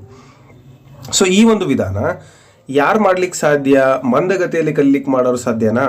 ಖಂಡಿತ ಇಲ್ಲ. ಸೊ ಯಾರಿಲ್ಲ ಅಂತ ಹೇಳಿ ನಾನು ನಿಮಗೆ ಮಾರ್ಕ್ ಮಾಡ್ತಾನೆ ನೋಡಿ. ಹಾಗೆ ಮಾನಸಿಕ ಸವಾಲುಳ್ಳ ಮಕ್ಕಳು ಕೂಡ ಮಾಡ್ಲಿಕ್ಕೆ ಸಾಧ್ಯ ಇಲ್ಲ, ಶೈಕ್ಷಣಿಕವಾಗಿ ಹಿಂದುಳಿದಿರ್ತಕ್ಕಂಥ ಮಕ್ಕಳು ಕೂಡ ಸಾಧ್ಯ ಇಲ್ಲ. ಆದರೆ ಸೃಜನಶೀಲ ವಿದ್ಯಾರ್ಥಿಗಳು, ಯಾರೆಲ್ಲ ಮಲ್ಟಿ ಡೈವರ್ಷನಲ್ ಥಿಂಕಿಂಗ್, ಕ್ರಿಯೇಟಿವ್ ಆಗಿರ್ತಾರೆ, ಅವರು ಈ ಒಂದು ಮೆದುಳನ್ನು ಕಾರ್ಯಪಟುತ್ವಗೊಳಿಸುವಂಥ ತಂತ್ರವನ್ನು, ಅವರಿಗೆ ನಾವು ಈ ಒಂದು ತಂತ್ರವನ್ನು ಬಳಸ್ಬೋದು. So I hope you are better understand. ನಿಮಗೆ ಇದು ಈಗ ಅರ್ಥ ಆಗಿದೆ ಅಂತ ಭಾವಿಸ್ತೀನಿ. ಮುಂದೆ ಹೋಗೋಣ. ಕಲಿಕೆಯಲ್ಲಿ ಹಿಂದುಳಿಯುವಿಕೆಯು ಕೆಳಗಿನ ಒಂದನ್ನು ಬಿಟ್ಟು ಯಾವುದರಿಂದಲಾದರೂ ಉಂಟಾಗಬಹುದು ಅಂತ ಇದೆ. ಈ ಕಲಿಕೆಯಲ್ಲಿ ಹಿಂದುಳಿತಕ್ಕಂಥದ್ದು ಯಾಕೆ, ವಾಟ್ ಈಸ್ ದ ರೀಸನ್ ಅಂತ ಹೇಳಿ ಒಂದು ಕಾರಣವನ್ನು ಬಿಟ್ಟು ಉಳಿದಂಥ ವಿಧವೇ ಅಂತ. ಸೊ ನೋಡೋಣ. ಶಿಕ್ಷಕರ ಬೋಧನಾ ರೀತಿಯಿಂದ, ಮಂದ ಬುದ್ಧಿಯಿಂದ, ಪ್ರಸವ ಪೂರ್ವ ಹಂತದಲ್ಲಿ ಮದ್ಯಪಾನ ಮಾಡುವುದರಿಂದ, ಶೈಶವಾವಸ್ಥೆಯಲ್ಲಿನ ಮಾನಸಿಕ ಕಾಯಿಲೆಯಿಂದ ಅಂತ ಇದೆ. ಸೊ ಇಲ್ಲಿ ನೀವು ಅರ್ಥ ಮಾಡ್ಕೋಬೇಕು, ಇದರಲ್ಲಿ ಎಲ್ಲ ಕಾರಣಗಳು ಕೂಡ ಶೈಕ್ಷಣಿಕವಾಗಿ ಹಿಂದುಳಿಲಿಕ್ಕೆ ಪ್ರಮುಖವಾಗಿ ಬರ್ತವೆ. ಆದರೆ ಒಂದು ಕಾರಣ ಬರಲ್ಲ. ಶಿಕ್ಷಕರ ಬೋಧನಾ ರೀತಿ ಸರಿಯಿಲ್ಲ ಅಂತ ಹೇಳಿದರೆ ಮಕ್ಕಳು ಹಿಂದುಳಿಯೋದು ಕಾಯಂ. ಹಾಗಾಗಿ ಈ ಕಾರಣ ಬರಲ್ಲ. ಮಂದ ಬುದ್ಧಿಯಿಂದ, ಸೊ ಮಂದ ಬುದ್ಧಿ ಇತ್ತು ಅಂತ ಹೇಳಿದ್ರೆ ಅವರಿಗೆ ನೀವು ಎಷ್ಟೇ ಪರಿಣಾಮಕಾರಿಯಾಗಿ ಹೇಳಿಕೊಟ್ರು ಅಥವಾ ಬುಕ್ಗಳನ್ನು ಕೊಟ್ಟಿದ್ರು ಕೂಡ ಅವ್ರಿಗೆ ಆಗಲ್ಲ. ಸೊ ಅದು ಕೂಡ ಬರಲ್ಲ. ಸೊ ನೆಕ್ಸ್ಟ್, ಶೈಶವಾವಸ್ಥೆಯಲ್ಲಿ ಮಾನಸಿಕ ಕಾಯಿಲೆ ಅಂತ ಇದೆ. ಸೊ ಅದರಿಂದ ಉಂಟಾಗುತ್ತೆ, ಅಂದರೆ ಒಂದು ಹಿಂದುಳಿಲಿಕ್ಕೆ ಕಾರಣ ಆಗುತ್ತೆ. ಹಾಗಾಗಿ ಅದು ಕೂಡ ಬರಲ್ಲ. ಮಂದಬುದ್ಧಿಯಿಂದನೂ ಕೂಡ ಉಂಟಾಗುತ್ತೆ. ಸೊ ಹಾಗಾಗಿ ಈ ಪ್ರಶ್ನೆಗೆ ಉತ್ತರ ಅದು ಆಗಲ್ಲ. ಬಟ್ ಇಲ್ಲಿ ಕೇಳಿರೋದು ಒಂದನ್ನು ಬಿಟ್ಟು ಉಳಿದದ್ರಿಂದ ಆಗತ್ತೆ ಅಂತ ಕೇಳಿದ್ದಾರೆ. ಸೊ ಹಾಗಾಗಿ ಇಲ್ಲಿ ನೋಡಿ, ಪ್ರಸವ ಪೂರ್ವ ಹಂತದಲ್ಲಿ ಮದ್ಯಪಾನ ಮಾಡುವುದರಿಂದ, ಅಂದರೆ ಮಗು ಹುಟ್ಟೋದಕ್ಕಿಂತ ಮುಂಚೆ ಅಂತ ಹೇಳ್ತೀವಿ. ಸೊ ಅಂದರೆ ಗರ್ಭಧಾರಣೆಯಿಂದ ಜನನದವರೆಗೆ ಹಂತವನ್ನು ನಾವು ಪ್ರಸವ ಪೂರ್ವ ಹಂತ ಅಂತ ಕರಿತೀವಿ. ಸೊ ಇದನ್ನು ಕೂಡ ನೆನ್ಪಿಟ್ಕೊಳ್ಳಿ, ನೋಟ್ ಮಾಡ್ಕೊಳ್ಳಿ. ಪ್ರಸವ ಪೂರ್ವ ಅಂದರೆ ಗರ್ಭಧಾರಣೆಯಿಂದ ಜನನದವರೆಗೆ ಇರುವಂಥ ಅವಧಿ. ಈ ಅಂಶಕ್ಕಿಂತ ಉಳಿದ ಅಂಶಗಳಿಂದ ಮಗುವಿನಲ್ಲಿ ಏನಾಗ್ತಿದೆ, ಕಲಿಕೆಯಲ್ಲಿ ಹಿಂದುಳಿಲಿಕ್ಕೆ, ಅಂದರೆ ಬ್ಯಾಕ್ವರ್ಡ್ ಚಿಲ್ಡ್ರನ್ ಆಗಲಿಕ್ಕೆ ಕಾರಣವಾದಂತಹ 3 ಅಂಶಗಳಿದ್ದಾವೆ. ಬಟ್ ಈ ಒಂದು ಅಂಶ ಅಲ್ಲೇನು ಕಲಿಕೆ ಆಗ್ತದೆ ಹೊಟ್ಟೆ ಒಳಗಿದ್ದಾಗ. ಸೊ ಅಭಿಮನ್ಯು ಬಗ್ಗೆ ಹೇಳ್ತೀವಿ ನಾವು, ಆದರೆ ಇಲ್ಲಿ ಅದು ರಿಯಲ್ ಪ್ರಾಕ್ಟಿಕಲ್ ಲೈಫಲ್ಲಿ ಅನ್ವಯಿಸೋದಿಲ್ಲ. ಬಟ್ ಕೆಲವೊಂದು ಕಡೆ ಲಿಮಿಟೆಡ್ ಆಗಿ ಅದನ್ನು ನಾವು ಓಕೆ ಅಂತೀವಿ. ಬಟ್ ಅದು ಇಲ್ಲಿ ಸರಿಯಾದ ಉತ್ತರ ಆಗತ್ತೆ. Go to the next question. ಸುಮಂತನು ಆಟದ ಸಾಮಾನುಗಳನ್ನು ಒಡೆದು ಅದರಲ್ಲಿರುವ ಭಾಗಗಳನ್ನು ತಿಳಿಯಲು ಬಿಚ್ಚುತ್ತಾನೆ, ನೀವು ಏನು ಮಾಡುವಿರಿ ಅಂತ ಇದೆ. ಸುಮಂತ್ ಅಂತಕ್ಕಂಥ ಹುಡುಗ ಆಟ ಸಾಮಾನುಗಳೆಲ್ಲ ಓಪನ್ ಮಾಡಿಬಿಟ್ಟು ಬಿಚ್ಚಿ ನೋಡ್ತಾ ಇದ್ದಾನೆ, ಒಡೆದಾಗ್ತಾ ಇದ್ದಾನೆ. ಸೊ ಅವಾಗ ಏನು ಮಾಡ್ತೀರಾ? ಅವನ ಕುತೂಹಲವನ್ನು ಪ್ರೋತ್ಸಾಹಿಸಿ ಅವನ ಶಕ್ತಿಯನ್ನು ಉದಾತ್ತೀಕರಿಸುವಿರಿ. ಸುಮಂತನನ್ನು ಆಟವಾಡುವುದಕ್ಕೆ ಬಿಡುವುದೇ ಇಲ್ಲ, ಯಾವಾಗಲೂ ಹತ್ತಿರದಿಂದ ವೀಕ್ಷಿಸುತ್ತೀರಿ. ನೆಕ್ಸ್ಟು, ಅವನಿಗೆ ಆಟದ ಸಾಮಾನುಗಳನ್ನು ಒಡೆದು ಹಾಕಬಾರದೆಂದು ಅರ್ಥ ಮಾಡಿಸುವಿರಿ. ಸೊ ಹೀಗೆ ಇದಕ್ಕೆ ಯಾವುದು ಉತ್ತರ ಅಂತ ನೀವು ಗೆಸ್ ಮಾಡಿದಿರಿ. ಎಸ್, ನೀವು ಗೆಸ್ ಮಾಡಿರೋಂಥ ಉತ್ತರ ಸರಿ ಇರಬಹುದು. ನೋಡೋಣ. ಸೊ ಅದರಲ್ಲಿ ಯಾವುದು ಬರೋದಿಲ್ಲ ಅಂತ ಹೇಳ್ತೀನಿ ನೋಡಿ. ನಾವು ಮಾಡೋದು ಯಾವ ಕೆಲಸ ಅಂತ ಹೇಳಿದರೆ ಅವನಿಗೆ ಅರ್ಥ ಮಾಡ್ಸೋಕ್ಕೆ ಟ್ರೈ ಮಾಡ್ತೀವಿ. ಇದು ಕೂಡ ಬರೋದಿಲ್ಲ. ಒಡೆದು ಹಾಕಬಾರ್ದು ಅಂತ ಹೇಳೋದು ಅಲ್ಲ, ಇನ್ನು ಯಾವಾಗಲೂ ಹತ್ತಿರದಿಂದ ವೀಕ್ಷಿಸೋಕ್ಕೆ ಅದು ಕೂಡ ಅಲ್ಲ. ಆಟ ಆಡೋದಕ್ಕೆ ಬಿಡಬಾರ್ದು ಅನ್ನೋದು ಕೂಡ ಅಲ್ಲ. ಬದಲಾಗಿ ಸರಿಯಾದ ಉತ್ತರ ಅವನ ಕುತೂಹಲವನ್ನು ಪ್ರೋತ್ಸಾಹ ಮಾಡಿಬಿಟ್ಟು ಅವನ ಒಂದು ಶಕ್ತಿಯನ್ನು ಉದಾತ್ತೀಕರಿಸಬೇಕು. ಅಂದರೆ ಅವನಿಗೆ ಒಂದು ಏನೋ ಒಂದು ಇದೆ ಮನಸ್ಸಲ್ಲಿ. ಅವನ ವರ್ತನೆ ಏನಾಗಿದೆ ಅಂತಂದರೆ, ಈಗ ನೋಡಿ ಮೆಕ್ಯಾನಿಕ್ಕು ಒಂದು ಬೈಕಲ್ಲಿರುವಂಥ ಪಾರ್ಟ್ಸನ್ನು ಪಟ ಬಿಚ್ಚಿ ಅದನ್ನೆಲ್ಲ ಕ್ಲೀನ್ ಮಾಡಿ ಮತ್ತೆ ಹಾಕಿ ಯಾವುದು ಹೋಗಿದೆ ಅಂತ ಹೇಳ್ತಾನೆ. ಸೊ ಅದಕ್ಕೆ ಕಾರಣ ಅವನಲ್ಲಿರುವಂತಹ ಒಂದು ಶಕ್ತಿ, ಅವರಲ್ಲಿರುವಂತಹ ಒಂದು ಕುತೂಹಲ, ಅದರಿಂದ ಸಾಧ್ಯ ಆಗಿದೆ. ಈಗ ಇಂಜಿನಿಯರು ಏನು ಮಾಡ್ತಾರೆ ಅಂತ ಹೇಳಿದ್ರೆ, ಇಂಜಿನಿಯರಿಂಗ್ ಮಾಡುವಾಗ ಬರೀ ಓದ್ತಾರೆ ಥಿಯರಿ, ಬಟ್ ಪ್ರಾಕ್ಟಿಕಲಿಯಲ್ಲಿ ಅವರಿಗೆ ಅಷ್ಟು ಗೊತ್ತಿರೋದಿಲ್ಲ. ಹಾಗಾಗಿ ಪ್ರಾಕ್ಟಿಕಲ್ ಏನಿದೆ ಅದು ಮುಖ್ಯ. ಹಾಗಾಗಿ ಮಕ್ಕಳ ಒಂದು ಕುತೂಹಲವನ್ನು ಪ್ರೋತ್ಸಾಹ ಮಾಡೋದು ನಿಮ್ಮೆಲ್ಲರ ಆದ್ಯ ಕರ್ತವ್ಯ ಅಂತ ಹೇಳ್ಬೋದು. ಅದು ಯಾಕೆ ಅಂತ ಹೇಳಿದ್ರೆ, ಮಕ್ಕಳಲ್ಲಿರುವಂತಹ ಒಂದು ಸೃಜನಶೀಲತೆಯನ್ನು ಗುರುತಿಸಬೇಕು. ಆ ಸೃಜನಶೀಲತೆಗೆ, ಆ ಕುತೂಹಲಕ್ಕೆ ನಾವು ಪೂರಕವಾದ ಒಂದು ವಾತಾವರಣವನ್ನು ಕೊಡೋದು ನಿಮ್ಮೆಲ್ಲರ ಕರ್ತವ್ಯ. ಅಂದರೆ ಪೋಷಕರ ಕರ್ತವ್ಯ, ಶಿಕ್ಷಕರ ಕರ್ತವ್ಯ ಕೂಡ ಆಗಿರುತ್ತೆ. ಸೊ ಐ ಥಿಂಕ್ ಇದು ನಿಮಗೆ ಅರ್ಥ ಆಗಿದೆ ಅಂದ್ಕೊಳ್ತೀನಿ. ಮುಂದಿನ ಪ್ರಶ್ನೆಗೆ ಹೋಗೋಣ. ಪ್ರಶ್ನೆ ಈ ರೀತಿ ಇದೆ. ಕೆಲವು ಕಹಿ ಅನುಭವಗಳ ನಂತರ ಮಗುವೊಂದು ಶಿಕ್ಷಕರನ್ನು ದ್ವೇಷಿಸಲು ಪ್ರಾರಂಭಿಸುತ್ತದೆ. ಇದು ಈ ಕೆಳಗಿನ ಯಾವುದಕ್ಕೆ ಸಂಬಂಧಿಸಿದೆ? ಕೆಲವೊಂದು ಕಹಿ ಅನುಭವಗಳಾಗ್ತವೆ. ಸೊ ಅಂಥ ಸಂದರ್ಭದಲ್ಲಿ ಒಂದು ಮಗು ಶಿಕ್ಷಕನನ್ನು ದ್ವೇಷ ಮಾಡ್ತದೆ. ಇದು ಏನಕ್ಕೆ ಸಂಬಂಧಪಡುತ್ತೆ ಅಂತ, ಜ್ಞಾನಾತ್ಮಕ ವರ್ತನೆ, ಕ್ರಿಯಾಜನ್ಯ ವರ್ತನೆ, ಭಾವನಾತ್ಮಕ ವರ್ತನೆ, ಪ್ರತಿಫಲನಾತ್ಮಕ ವರ್ತನೆ ಅಂತ ಇದೆ. ಸೊ ಇದಕ್ಕೆ ಸರಿಯಾದ ಉತ್ತರ ಯಾವುದು ಅಂತ ಗೆಸ್ ಮಾಡಿ. ಸೊ ಸಮಯವನ್ನು ತೆಗೆದುಕೊಳ್ಳಿ, ಆದರೆ ಸರಿಯಾದ ಉತ್ತರವನ್ನು ಗೆಸ್. ಇದಕ್ಕೆ ಸರಿಯಾದ ಉತ್ತರ ಏನಪ್ಪಾ ಅಂತ ಹೇಳಿದ್ರೆ, ಭಾವನಾತ್ಮಕ ವರ್ತನೆ. ಮಗುವಿನ ಒಂದು ಭಾವನೆಯಲ್ಲಿ ಏನಾಗ್ತಾ ಇದೆ ಅಂದರೆ, ಶಿಕ್ಷಕನನ್ನ ವರ್ತನೆ ಅಥವಾ ಶಿಕ್ಷಕರು ನಡ್ಕೊಳ್ಳುವಂತಹ ರೀತಿ ಇಷ್ಟ ಆಗ್ತಾ ಇಲ್ಲ. ಹಾಗಾಗಿ ಅದು ಭಾವನಾತ್ಮಕ ವರ್ತನೆ ಅಂತ ಹೇಳ್ಬೋದು. ಫಾರ್ ಎಕ್ಸಾಂಪಲ್, ಈಗ ಒಂದು ಚಿಕ್ಕ ಮಕ್ಕಳಲ್ಲಿ ಯಾವ ರೀತಿಯಾಗಿರ್ತದೆ ಅಂದರೆ, ಅದು ಸ್ಪಾಂಟೇನಿಯಸ್ ಆಗಿರುತ್ತೆ. ಒಮ್ಮೆ ಅವ್ರು ಇಷ್ಟಪಡ್ತಾರೆ, ಒಮ್ಮೆ ಇಷ್ಟಪಡಲ್ಲ. ಅಥವಾ ಕೆಲವೊಂದು ಸರಿ ನಮ್ಮನ್ನು ಅಂದರೆ ದ್ವೇಷಿಸೋದು ಅನ್ನೋದಕ್ಕಿಂತ ಮಕ್ಕಳು ಒಂದು ನಿರ್ಮಲ ಮನಸ್ಸಿನವರು. ಅವ್ರಿಗೆ ಏನು ಅನಿಸುತ್ತೆ ಹಾಗೇ ನಡ್ಕೊಳ್ತಾರೆ. ಕೆಲವರು ಮುಖವಾಡ ಹಾಕಿರ್ತಾರೆ, ಎದುರಿಗೆ ಚೆನ್ನಾಗಿರ್ತಾರೆ, ಆಮೇಲೆ ಹಿಂದೆ ಹೋದಾಗ ಬೈಕೊಳ್ಳೋದು, ಅದೆಲ್ಲ ನೋಡಿರ್ತೀವಿ. ಬಟ್ ಮಕ್ಕಳು ಹಾಗಲ್ಲ, ಅವರು ಮನಸ್ಸಲ್ಲಿ ಏನಿರುತ್ತೋ ಮುಖದಲ್ಲಿ ಅದೇ ನಮಗೆ ಕಾಣಿಸ್ತಾ ಇರುತ್ತೆ. ಸೊ ಹಾಗಾಗಿ ಕೆಲವೊಂದು ಸಂದರ್ಭದಲ್ಲಿ ನಾವು ಮಕ್ಕಳಿಗೆ ಪೆಟ್ಟು ಕೊಟ್ಟಾಗ ಅಥವಾ ಬೈದಾಗ ಅಥವಾ ಯಾಕೆ ನೀವು ವರ್ಕ್ ಮಾಡಿಲ್ಲ ಅಂತ ಕೇಳಿದಾಗ ಆ ರೀತಿ ಆಗತ್ತೆ. ಅದಕ್ಕಿಂತ ಮೀರಿ ಇನ್ನೂ ಕೆಲವೊಂದು ಕಹಿ ಘಟನೆಗಳು ಮಕ್ಕಳ ಮನಸ್ಸಿಗೆ ಇದಾದಾಗ, ಅಂದರೆ ತೊಂದರೆ ಉಂಟು ಮಾಡಿದಾಗ, ಘಾಸಿ ಆದಾಗ ಭಾವನಾತ್ಮಕವಾಗಿ ಅವರು ಏನು ಮಾಡ್ತಾರೆ ಅಂತ ಹೇಳಿದ್ರೆ, ಅವರನ್ನು ಆ ಶಿಕ್ಷಕರನ್ನು ದ್ವೇಷಿಸಲಿಕ್ಕೆ ಪ್ರಾರಂಭ ಮಾಡ್ತಾರೆ. ಸೊ ಇದು ಗೊತ್ತಿರಲಿ. ಸೊ ಶಿಕ್ಷಕ ದ್ವೇಷಿ ಆಗಿರಬಾರ್ದು, ಅದು ಬದಲಿ ತಂದೆ ಅಥವಾ ತಾಯಿ ಸ್ಥಾನವನ್ನು ತುಂಬಬೇಕು ಅಂತಕ್ಕಂಥದ್ದು ನಿಮಗೆ ಗೊತ್ತಿರಲಿ. ಮುಂದಿನ ಪ್ರಶ್ನೆ ಈ ರೀತಿ ಇದೆ. ಈ ಕೆಳಗಿನವುಗಳಲ್ಲಿ ಯಾವುದು ಮಕ್ಕಳ ಮಾನಸಿಕ ಆರೋಗ್ಯವನ್ನು ಕಾಪಾಡುವಲ್ಲಿ ಶಿಕ್ಷಕನಿಗೆ ಸಹಕಾರಿಯಾಗಿದೆ ಅಂತ? ಆಪ್ಷನ್ಸ್ ನೋಡಿ. ಅತಿಯಾದ ಶಿಸ್ತನ್ನು ಜಾರಿಗೊಳಿಸುವುದು, ಅನಾರೋಗ್ಯಕರ ಸ್ಪರ್ಧೆಯನ್ನು ತಡೆಗಟ್ಟುವುದು, ಬೇರೆ ಮಕ್ಕಳೊಂದಿಗೆ ಹೋಲಿಸುವುದು, ಸಂಪೂರ್ಣತೆಗೆ ಅತಿಯಾದ ಒತ್ತು ನೀಡುವುದು ಅಂತ ಇದೆ. ಅಂದರೆ ಇಲ್ಲಿ ಪ್ರಶ್ನೆ ಏನಿದೆ ಅಂತ ಹೇಳಿದ್ರೆ, ಮಕ್ಕಳ ಮಾನಸಿಕ ಆರೋಗ್ಯವನ್ನು ಕಾಪಾಡುವಲ್ಲಿ ಶಿಕ್ಷಕನಿಗೆ ಸಹಕಾರಿ ಅಂತ ಇದೆ. ನೋಡಿ, ಅತಿಯಾದ ಶಿಸ್ತು ಕೊಡ್ತಕ್ಕಂಥದ್ದು ತಪ್ಪು, ಬೇರೆ ಮಕ್ಕಳನ್ನು ಹೋಲಿಸೋದು ತಪ್ಪು, ಅತಿಯಾಗಿ ಸಂಪೂರ್ಣತೆಗೆ ಒತ್ತು ಕೊಡ್ತಕ್ಕಂಥದ್ದು ಕೂಡ ತಪ್ಪು, ಅನಾರೋಗ್ಯಕರ ಸ್ಪರ್ಧೆಯನ್ನು ತಡೀತಕ್ಕಂಥದ್ದು ಶಿಕ್ಷಕರ ಬಹಳ ಒಂದು ಪ್ರಮುಖವಾದ ಕರ್ತವ್ಯ. ಅದು ಮಕ್ಕಳ ಮಾನಸಿಕ ಒಂದು ಆರೋಗ್ಯವನ್ನು ಕಾಪಾಡೋದಕ್ಕೆ ಪ್ರಮುಖವಾದ ಕಾರಣ ಆಗುತ್ತೆ. ಮೈನ್ ಏನಿದೆ ಅಂದರೆ, ಅನಾರೋಗ್ಯಕರ ಸ್ಪರ್ಧೆಯನ್ನು ನಾವು ಉಂಟು ಮಾಡಬಾರ್ದು ಅಂತಕ್ಕಂಥದ್ದು ಶಿಕ್ಷಕರಿಗೆ ಗೊತ್ತಿರಲಿ. ಇದು ಈ ಥರದ ಪ್ರಶ್ನೆ ಅಂದರೆ, ಯಾವುದೇ ಒಂದು ಸ್ಪರ್ಧೆ ಆದಾಗ ಅದನ್ನು ಕ್ರೀಡಾ ಮನೋಭಾವದಿಂದ ಸ್ವೀಕರಿಸಬೇಕು. ಗೆಲುವು ಅಥವಾ ಸೋಲು ಕಾಮನ್ ಅಂತಕ್ಕಂಥದ್ದು ಮಕ್ಕಳಿಗೆ ಬರಬೇಕು. ಆ ಒಂದು ಜವಾಬ್ದಾರಿ ಶಿಕ್ಷಕರದ್ದು. ಮುಂದಿನ ಪ್ರಶ್ನೆ ಈ ರೀತಿ ಇದೆ. ಪರೀಕ್ಷೆಯಲ್ಲಿ ಅನುತ್ತೀರ್ಣನಾದ ವಿದ್ಯಾರ್ಥಿ ಶಿಕ್ಷಕರು ಸರಿಯಾಗಿ ಪಾಠ ಮಾಡಿಲ್ಲ ಅಂತ ಹೇಳ್ತಾರೆ. ಈ ಒಂದು ಹೊಂದಾಣಿಕೆಯ ತಂತ್ರ ಯಾವುದು ಅಂತ ಕೇಳಿದ್ದಾರೆ. ಸೊ ರಕ್ಷಣಾ ತಂತ್ರಗಳ ಬಗ್ಗೆ ನಿಮಗೆ ಈಗ ಆಲ್ರೆಡಿ ಕ್ಲಾಸನ್ನು ಹೇಳ್ಕೊಟ್ಟಿದ್ದೀನಿ. ಒಂದು ಬಿಟ್ಟು 2-3 ತರಗತಿಗಳು ರಿಪೀಟ್ ಆಗಿದೆ. ಸೊ ಇದಕ್ಕೆ ಯಾವ ರಕ್ಷಣಾ ತಂತ್ರ? ಪರಿಹಾರ, ಉದಾತ್ತೀಕರಣ, ಪ್ರಕ್ಷೇಪಣೆ, ಪ್ರತಿಗಮನ ಅಂತ ಕೊಟ್ಟಿದ್ದಾರೆ.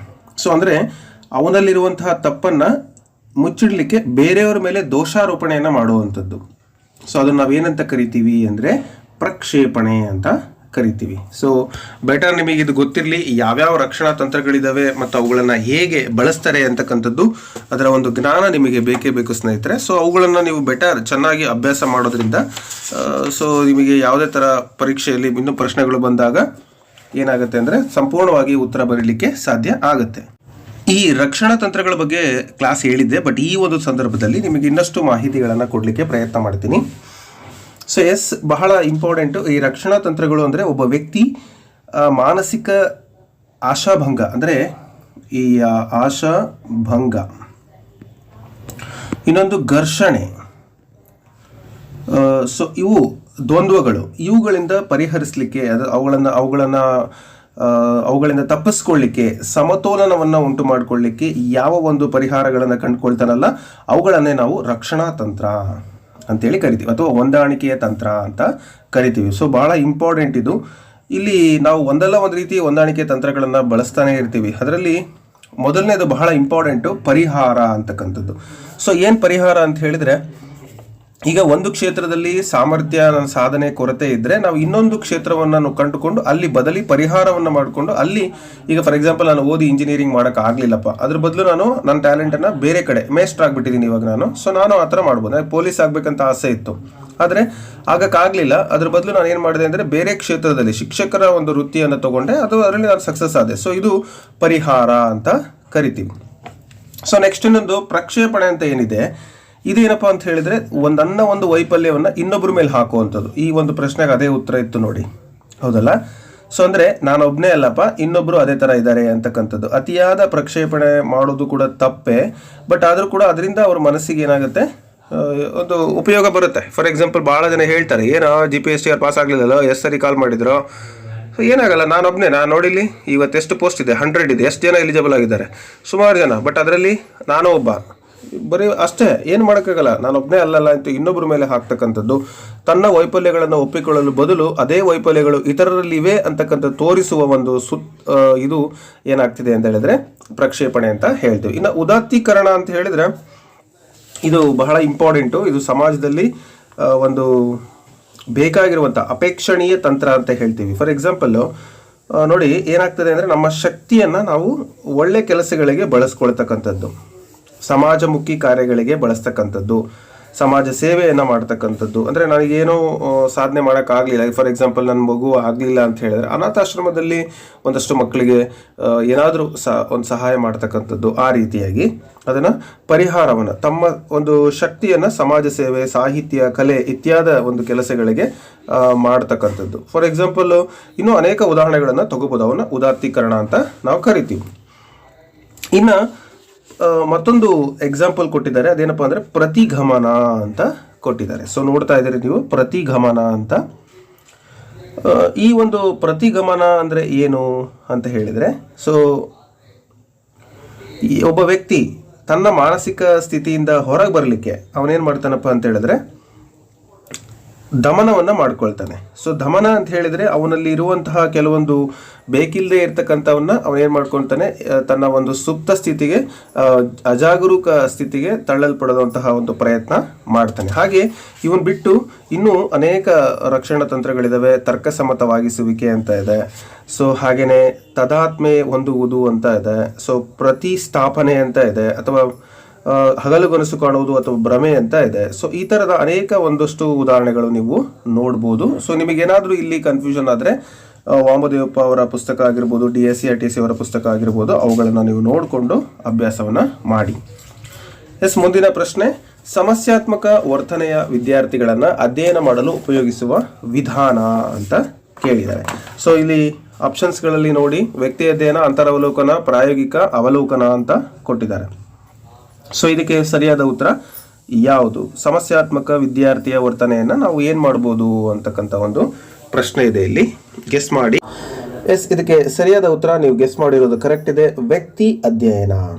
ಸೊ ಈ ಒಂದು ವ್ಯಕ್ತಿ ಅಧ್ಯಯನ ಸಮಸ್ಯಾತ್ಮಕ ಒಂದು ವರ್ತನೆ ಇರ್ತಕ್ಕಂತಹ ವಿದ್ಯಾರ್ಥಿಯನ್ನ ಅಧ್ಯಯನ ಮಾಡಲಿಕ್ಕೆ ನಾವು ಉಪಯೋಗಿಸುವಂತಹ ಒಂದು ಬೆಸ್ಟ್ ಮೆಥಡ್ ಆಗಿದೆ.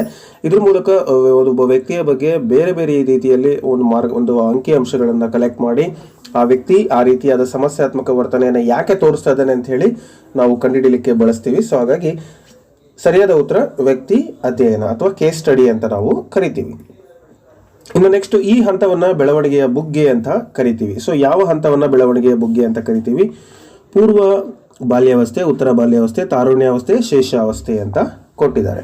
ಸೊ ಇದಕ್ಕೆ ಸರಿಯಾದ ಉತ್ತರ ನೀವು ಕೂಡ ಗೆಸ್ ಮಾಡಿ. ಬೆಳವಣಿಗೆಯ ಬುಗ್ಗೆ ಅಂತ ನಾವು ಯಾವುದನ್ನ ಕರಿತೀವಿ ಅಂತ. ಅಂದರೆ ಈ ಅವಧಿ ಏನಿದೆ, ಈ ಅವಧಿಯಲ್ಲಿ ಮಗು ಅತ್ಯಂತ ಹೆಚ್ಚಿನದಾಗಿ ಬೆಳೆಯುತ್ತೆ. ಅಂದರೆ ದೇಹದಲ್ಲಿ ಅನೇಕ ಬದಲಾವಣೆಗಳಾಗುತ್ತೆ, ದೈಹಿಕ ಬದಲಾವಣೆಗಳಾಗುತ್ತೆ, ಮಾನಸಿಕ ಬದಲಾವಣೆಗಳಾಗುತ್ತೆ, ವಿಕಾಸಾತ್ಮಕ ಕಾರ್ಯಗಳು ಹೆಚ್ಚಾಗಿ ಈ ಒಂದು ಅವಧಿಯಲ್ಲಿ ಬರುತ್ತೆ. ಸೊ ನಿಮಗೆ ಗೊತ್ತಿರಲಿ, ಅದು ನಾವು ಏನಂತ ಕರಿತೀವಪ್ಪ ಅಂತ ಹೇಳಿದ್ರೆ ಟೀನೇಜ್ ಅಥವಾ ತಾರುಣ್ಯಾವಸ್ಥೆ ಅಂತ ಕರಿತೀವಿ, ಅಥವಾ ಹದಿಹರೆಯದ ವಯಸ್ಸು ಅಂತ ಕೂಡ ಅದನ್ನ ಕರಿತೀವಿ. ಸರಿಯಾದ ಉತ್ತರ ತಾರುಣ್ಯಾವಸ್ಥೆ. ಸೊ ಕ್ಲಿಯರ್ ಆಯ್ತಲ್ಲ. ಆ ಒಂದು ಹಂತದಲ್ಲಿ ಮಕ್ಕಳಲ್ಲಿ ದೈಹಿಕ ಬದಲಾವಣೆಗಳು ಆಗುತ್ತೆ. ವಿದ್ಯಾರ್ಥಿಗಳಿಗಾದ್ರೆ, ಗಂಡು ಮಕ್ಕಳಿಗೆ ಗಡ್ಡ ಮೀಸೆ ಬರ್ತಕ್ಕಂಥದ್ದು, ಈ ರೀತಿಯಾಗಿ ವಾಯ್ಸ್ ಗಡಸಾಗ್ತಕ್ಕಂಥದ್ದು, ಈ ಥರದ ಒಂದು ಚೇಂಜಸ್ಗಳು ಬರುವಂತಹ ಅವಧಿ. ಮತ್ತು ಇಲ್ಲಿ ಬೆಳವಣಿಗೆ ಹೆಚ್ಚಿನದಾಗಿ ಆಗತ್ತೆ ಅಂತಕ್ಕಂಥದ್ದು ನಿಮಗೆ ಗೊತ್ತಿರಲಿ. ಇನ್ನು ನೆಕ್ಸ್ಟ್, ಸೃಜನಶೀಲತೆಯ ಪ್ರಕ್ರಿಯೆಯಲ್ಲಿ ಅನುಸರಿಸಬೇಕಾದ ಹಂತಗಳ ಅನುಕ್ರಮ ಅಂತ ಕೊಟ್ಟಿದ್ದಾರೆ. ಸೊ ಕ್ರಿಯೇಟಿವಿಟಿಗೆ ಸಂಬಂಧಪಟ್ಟಂತೆ ಯಾವ್ಯಾವ ಹಂತಗಳಿದಾವೆ ಅಂತ ಹೇಳಿ ಕೇಳಿದ್ದಾರೆ.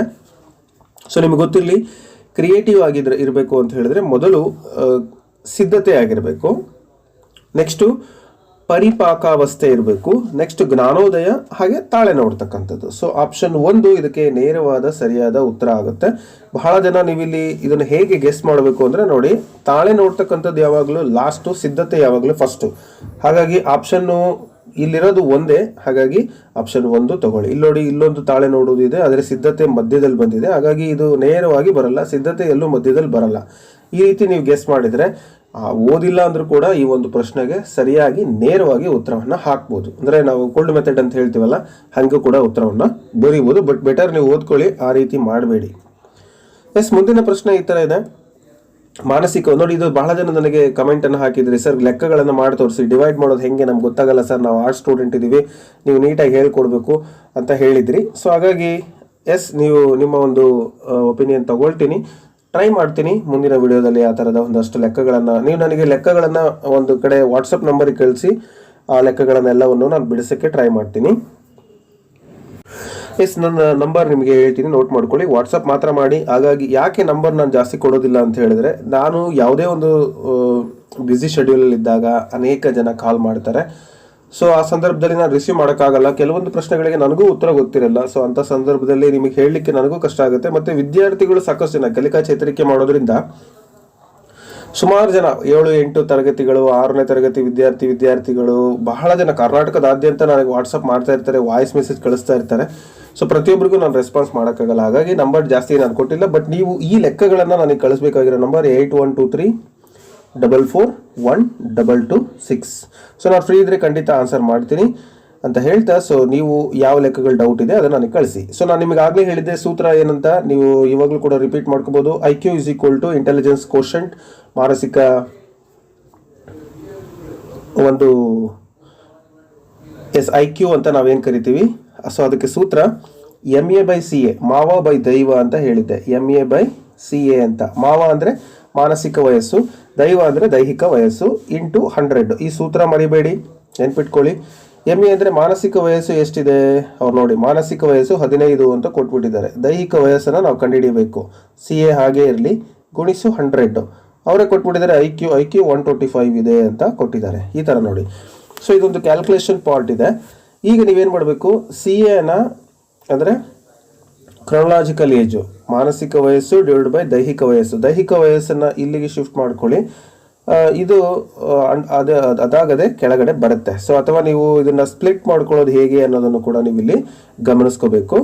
ಸೊ ಅದು ಈಗ ನಾನು ಹೇಳಿದ ಮೆಥಡೇ ಈಸಿ. CAನ ಇಲ್ಲಿ ಹಾಕೊಂಡ್ರೆ CA = 15/125 ಆಗುತ್ತೆ. ಸೊ ನಾನು ಹೇಳಿದ್ದನ್ನೇ ಮತ್ತೆ ಬರೀತೀನಿ, ನೋಡ್ಕೊಳ್ಳಿ. CA = 15 ಹಾಗೆ ಇತ್ತು, 125 ಇಲ್ಲಿ ಬಂತು, ಇಂಟು 100 ಹಾಗೆ ಇರಲಿ. 5ರಿಂದ ನೋಡಿ ಕ್ಯಾನ್ಸಲ್ ಮಾಡ್ತಾ ಇದ್ದೀನಿ. 5 3 15, 5 2 10, 5 5 25 ಬಂತಿಲ್ಲಿ. ಮೇಲ್ಗಡೆ 3 ಇದೆ. ನೆಕ್ಸ್ಟ್ ಸ್ಟೆಪ್ಪಲ್ಲಿ 25 1 25 4 100. ಸೊ 4 ಇಲ್ಲಿ 3 ಇರೋದ್ರಿಂದ 4 × 3 ಮಾಡಿದರೆ 4 3 12. ಆ ವಿದ್ಯಾರ್ಥಿಯ ಒಂದು ದೈಹಿಕ ವಯಸ್ಸು 12 ವರ್ಷ ಅಂತ. ಸೊ ಹಾಗಾಗಿ 12 ವರ್ಷ ಎಲ್ಲಿದೆ ಅಂದರೆ ಆಪ್ಷನ್ 4ಅಲ್ಲಿದೆ. ಅದೇ ಅದಕ್ಕೆ ಸರಿಯಾದ ಉತ್ತರ. ಸೊ ನಿಮಗೆ ಕ್ಲಿಯರ್ ಆಗಿ ಅರ್ಥ ಆಗಬೇಕು ಅಂತ ಹೇಳಿದರೆ ನೀವು ಬರೆದು ಪ್ರಾಕ್ಟೀಸ್ ಮಾಡಬೇಕು. ನಿಮ್ಮದೇ ಆದ ಓನ್ ಮೆಥಡನ್ನು ಇಲ್ಲಿ ಯೂಸ್ ಮಾಡ್ಕೋಬೇಕು. ಯಾರೋ ನಾವು ಹೇಳುವಂಥ ಮೆಥಡ್ ನಿಮಗೆ ಸೂಟಬಲ್ ಆಗಲಿಲ್ಲ ಅಂದರೆ ನೀವೇ ನಿಮ್ಮದೇ ಆದ ಓನ್ ರೀತಿಯಲ್ಲಿ ನೀವು ಚೆಕ್ ಮಾಡಿಕೊಂಡು ಲೆಕ್ಕಗಳನ್ನು ಮಾಡ್ಕೊಳ್ಳಿ ಅಂತ ಹೇಳ್ತಾ ಮುಂದಿನ ಲೆಕ್ಕವನ್ನು ನೋಡೋಣ. ಸೊ ಹಾಗಾಗಿ ಯಾರಿಗೆ ಈ ಥರದ ಲೆಕ್ಕಗಳು ಬೇಕು ಅವರು ನನಗೆ ನಾನು ಕೊಟ್ಟಿರುವಂಥ ನಂಬರ್ಗೆ ನಿಮ್ಮ ಒಂದು ಸಮಸ್ಯೆಗಳೇನಿದ್ದಾವೆ ಈ ಥರದ ಲೆಕ್ಕಗಳು ಒಂದಷ್ಟು ನನಗೆ ಕಳಿಸಿ, ಅದರದೇ ಸಪ್ರೇಟ್ ಒಂದು ತರಗತಿ ಮಾಡಿ ನಿಮಗೆ ವಿಡಿಯೋನ ಅಪ್ಲೋಡ್ ಮಾಡಲಿಕ್ಕೆ ಟ್ರೈ ಮಾಡ್ತೀನಿ if I am free. Yes, ಈ ಕೆಳಗಿನವುಗಳಲ್ಲಿ ಯಾವುದು ಸುಖಾನ್ವೇಷಣ ತತ್ವದ ಪ್ರಕಾರ ಕೆಲಸ ನಿರ್ವಹಿಸುತ್ತದೆ ಅಂತ ಕೊಟ್ಟಿದ್ದಾರೆ. ಈದ್ ಅಹಂ ಅತ್ಯಹಂ ಜಾಗೃತಪೂರ್ವ ಮನಸ್ಸು ಅಂತ ಕೊಟ್ಟಿದ್ದಾರೆ. ಸೊ ಸುಖಾನ್ವೇಷಣ ತತ್ವ ಅಂತ ಹೇಳಿದ ತಕ್ಷಣ ನೀವು ಯಾರು ನೆನಪಿಸ್ಕೋಬೇಕು? Sigmund Freud ರವರನ್ನ ನೆನಪಿಸ್ಕೋಬೇಕು. ಅವರು ಸಿಗ್ಮಂಡ್ ಫ್ರಾಯ್ಡ್ ರವರು ಹೇಳ್ತಾರೆ, ವ್ಯಕ್ತಿತ್ವ ಸಂರಚನೆಯಲ್ಲಿ ಬರುವ ಒಂದು ಸಂರಚನೆಯಲ್ಲಿರುವ ಮೊದಲನೆಯದು ಯಾವುದಪ್ಪ ಅಂದರೆ ಈದ್ ವ್ಯಕ್ತಿತ್ವದ ಮೂಲಭೂತ ಉಗಮವಾಗಿದ್ದು ಇದು ನವಜಾತ ಶಿಶುವಿನಲ್ಲಿ ಕಾಣಿಸಿಕೊಳ್ಳುವುದು ಅಂತ ಅವರು ಹೇಳಿದ್ದಾರೆ. ಈದ್ ಅಂತಕ್ಕಂಥದ್ದು ಸುಖಾನ್ವೇಷಣ ತತ್ವದಲ್ಲಿ ಬರುವಂಥದ್ದು. ಸೊ ಹಾಗಾಗಿ ಈ ಒಂದು ಪ್ರಶ್ನೆಗೆ ಸರಿಯಾದ ಉತ್ತರ ಯಾವುದಪ್ಪ ಅಂತಂದರೆ ಈದ್ ಅಂತಕ್ಕಂಥದ್ದು. ಓಕೆ, ಸೊ ಸಿಗ್ಮಂಡ್ ಫ್ರಾಯ್ಡ್ ಅವರ ಅಭಿಮತದಲ್ಲಿ ಸಹಜ ಪ್ರವೃತ್ತಿ ಅಂತಕ್ಕಂಥದ್ದು ಒಂದು ಶಕ್ತಿ ಆ ಒಂದು ಮಕ್ಕಳ ಮನಸ್ಸೇನಿದೆ ಅಂದರೆ ಅತ್ಯಂತ ಚಿಕ್ಕ ನವಜಾತ ಶಿಶುಗಳು ಅವರಲ್ಲಿರುತ್ತೆ ಈ ಒಂದು ಪ್ರವೃತ್ತಿ ಅಂದರೆ ಸುಖಾನ್ವೇಷಣ ತತ್ವ ಅಂತಕ್ಕಂಥದ್ದು. ಸೊ ಹಾಗಾಗಿ ಸರಿಯಾದ ಉತ್ತರ ಈದ್ ಅಂತ ಹೇಳಿ ನೀವು ನೆನ್ಪಿಟ್ಕೋಬೇಕು. ನೆಕ್ಸ್ಟು, ಈ ಕೆಳಗಿನವುಗಳಲ್ಲಿ ಯಾವುದು ಮನೋಜನ್ಯ ಚಲನವಲನದ ಅತ್ಯಂತ ಉನ್ನತ ಮಟ್ಟದ ಸಾಧನೆ ಅಂತ ಕೇಳಿದ್ದಾರೆ.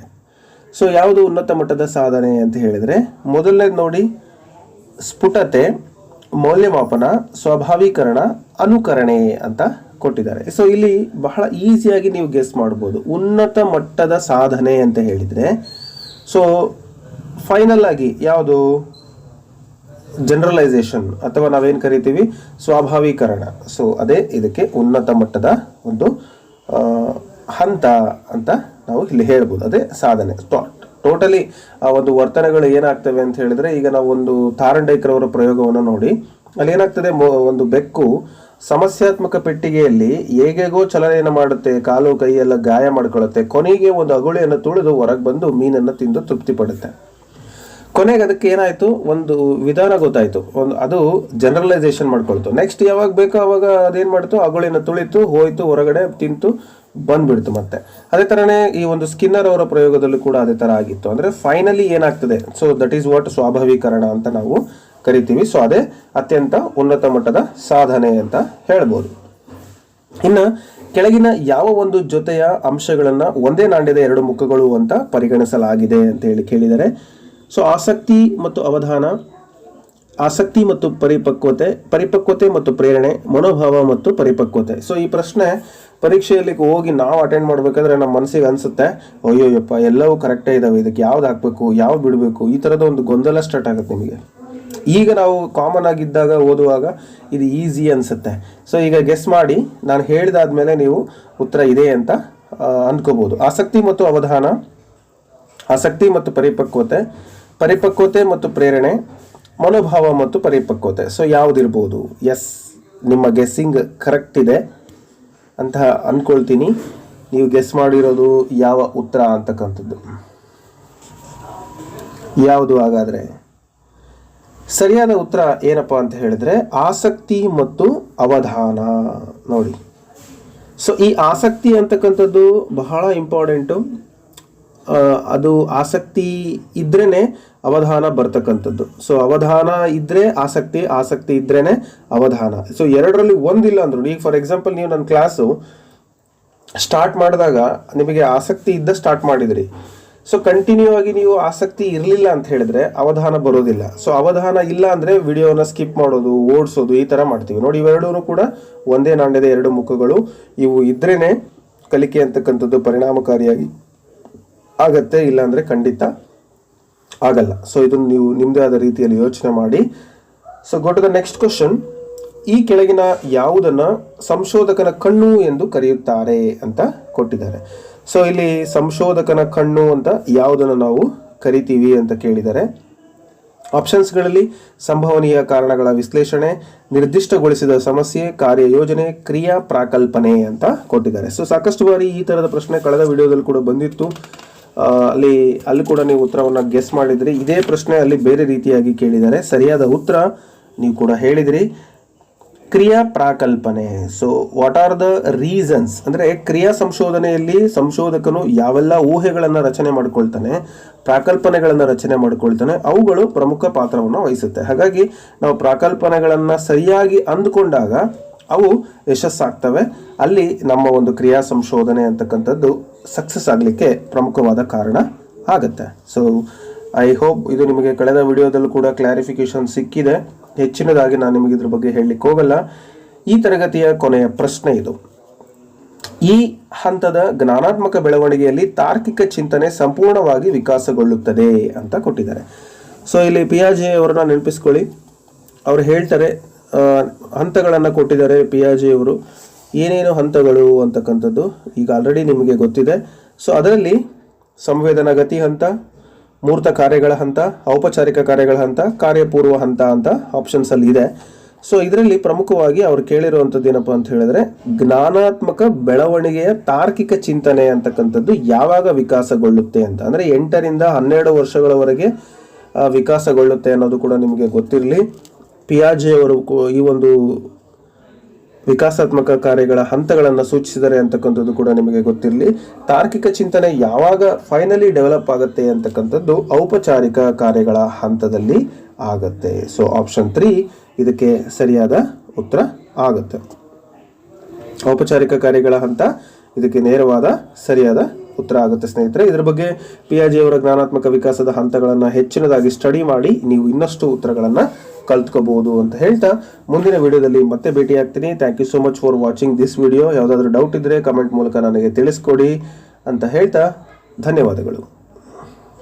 ಸೊ ಸ್ನೇಹಿತರೆ, ಒಂದು ವಿಚಾರ ನಿಮಗೆ ಕ್ಲಾರಿಫಿಕೇಶನ್ ಕೊಡ್ಲಿಕ್ಕೆ ಟ್ರೈ ಮಾಡ್ತೀನಿ. DSCRTC ಬುಕ್ಕಲ್ಲಿ ಅಂದರೆ ಶೈಕ್ಷಣಿಕ ಮನೋವಿಜ್ಞಾನದಲ್ಲಿ ಈ ಒಂದು ಪ್ರಶ್ನೆಗೆ ಉತ್ತರ ಮೂರ್ತ ಕಾರ್ಯಗಳ ಹಂತ ಅಂತ ನಾನು ಓದಿದ್ದೀನಿ. ಸುಮಾರು ಜನ ಇದನ್ನು ಕನ್ಫ್ಯೂಸ್ ಕೂಡ ಮಾಡ್ಕೊತಾರೆ. ಸೊ ನೋಡಿ, ಮೊದಲನೇ ಹಂತ ಬಂದು ಸಂವೇದನಾ ಗತಿ ಹಂತ, ಅದು ಜನನದಿಂದ 2 ವರ್ಷಗಳವರೆಗೆ ಇರುತ್ತೆ. ಎರಡನೇದು ಕಾರ್ಯಪೂರ್ವ ಹಂತ 2 ವರ್ಷದಿಂದ 7 ವರ್ಷಗಳವರೆಗೆ ಇರುತ್ತೆ. ನೆಕ್ಸ್ಟ್ ಮೂರ್ತ ಕಾರ್ಯಗಳ ಹಂತ 7 ವರ್ಷದಿಂದ 11 ವರ್ಷ ಇರುತ್ತೆ. ನೆಕ್ಸ್ಟ್ ಔಪಚಾರಿಕ ಕಾರ್ಯಗಳ ಹಂತ 11 ವರ್ಷಗಳ ಮೇಲ್ಪಟ್ಟು ಅಂತ ಇದೆ. ಸೊ ಹಾಗಾಗಿ ನೀವಿಲ್ಲಿ ಕರೆಕ್ಟಾಗಿ ಗೆಸ್ ಮಾಡ್ಬೋದು. ಮೂರ್ತ ಕಾರ್ಯಗಳ ಹಂತ ಏನಿದೆ, ಈ ಹಂತದಲ್ಲಿ ಮಗುವಿನ ವಯಸ್ಸು 7 ರಿಂದ 11 ವರ್ಷ ಇರುತ್ತೆ. ಅದರಲ್ಲಿ ತಾರ್ಕಿಕ ಆಲೋಚನಾ ಸಾಮರ್ಥ್ಯ ಮೂಡುತ್ತದೆ ಅಂತ ಕೊಟ್ಟಿದ್ದಾರೆ. ಸೊ ತಾರ್ಕಿಕ ಆಲೋಚನಾ ಸಾಮರ್ಥ್ಯ ಮೂಡುತ್ತೆ, ಬಟ್ ಅಲ್ಲಿ ಪ್ರಶ್ನೆ ಏನಿದೆ, ಸಂಪೂರ್ಣವಾಗಿ ವಿಕಾಸಗೊಳ್ಳುತ್ತದೆ ಅಂತ ಕೊಟ್ಟಿದ್ದಾರೆ. ಹಾಗಾಗಿ ಅಲ್ಲಿ ಸಂಪೂರ್ಣವಾಗಿ ವಿಕಾಸಗೊಳ್ಳೋದು ಅಂತ ಹೇಳಿದ್ರೆ ಔಪಚಾರಿಕ ಕಾರ್ಯಗಳ ಹಂತದಲ್ಲಿ ಅಲ್ಲಿ ಮಗು ಅಮೂರ್ತ ಚಿಂತನಾ ಸಾಮರ್ಥ್ಯವನ್ನು ಹೊಂದಿ ತರ್ಕಬದ್ಧ ಹೇಳಿಕೆಗಳನ್ನು ಅನುಸರಿಸಬಲ್ಲನು, ಜೊತೆಗೆ ಪರಿಕಲ್ಪನೆಗಳನ್ನು ಆಧರಿಸಿ ತಾರ್ಕಿಸುವನು ಅಂತ ಕೊಟ್ಟಿದ್ದಾರೆ. ನೋಡಿ, ಅಲ್ಲಿ ಸಮಸ್ಯಾತ್ಮಕ ಒಂದು ಘಟಕಗಳನ್ನು ವಿಶ್ಲೇಷಿಸಿ ವಿವಿಧ ಪರಿಹಾರಗಳನ್ನು ಓರೆ ಹಚ್ಚುತ್ತಾನೆ, ಊಹಾತ್ಮಕ ಭವಿಷ್ಯದ ಹಾಗೂ ಆದರ್ಶದ ಸಮಸ್ಯೆಗಳ ಬಗ್ಗೆ ಕಾಳಜಿಯನ್ನು ವಹಿಸ್ತಾನೆ ಅಂತ ಕೊಟ್ಟಿದ್ದಾರೆ. ಸೊ ಹಾಗಾಗಿ ಫೋರ್ತ್ ಒನ್ ಇದಕ್ಕೆ ಅಂದರೆ 4ನೇ ಉತ್ತರ, ಔಪಚಾರಿಕ ಕಾರ್ಯಗಳ ಹಂತ ಅಂದರೆ ಆಪ್ಷನ್ 3 ನಲ್ಲಿರುವಂಥದ್ದು ಇಲ್ಲಿ ಸರಿಯಾದ ಉತ್ತರ ಆಗತ್ತೆ ಅಂತಕ್ಕಂಥದ್ದು ನನ್ನ ಒಂದು ಉತ್ತರ. ಮತ್ತು ಇದು ಕೂಡ ಅಲ್ಲಿ ಬುಕ್ಕನ್ನು ನಾನು ನೋಡಿನೇ ನಿಮಗೆ ಈ ಒಂದು ಮಾಹಿತಿಯನ್ನು ಹೇಳ್ತಾ ಇರೋದು. ಸೊ ನಿಮಗೆ ಏನನ್ಸುತ್ತೆ ಅಂತಕ್ಕಂಥದ್ದನ್ನು ನನಗೆ ಕಮೆಂಟ್ ಮೂಲಕ ತಿಳಿಸ್ಕೊಡಿ. ಧನ್ಯವಾದಗಳು. ಮುಂದಿನ ವಿಡಿಯೋದಲ್ಲಿ ಮತ್ತೆ ಭೇಟಿ ಆಗ್ತೀನಿ. Thank you so much. Have a nice day.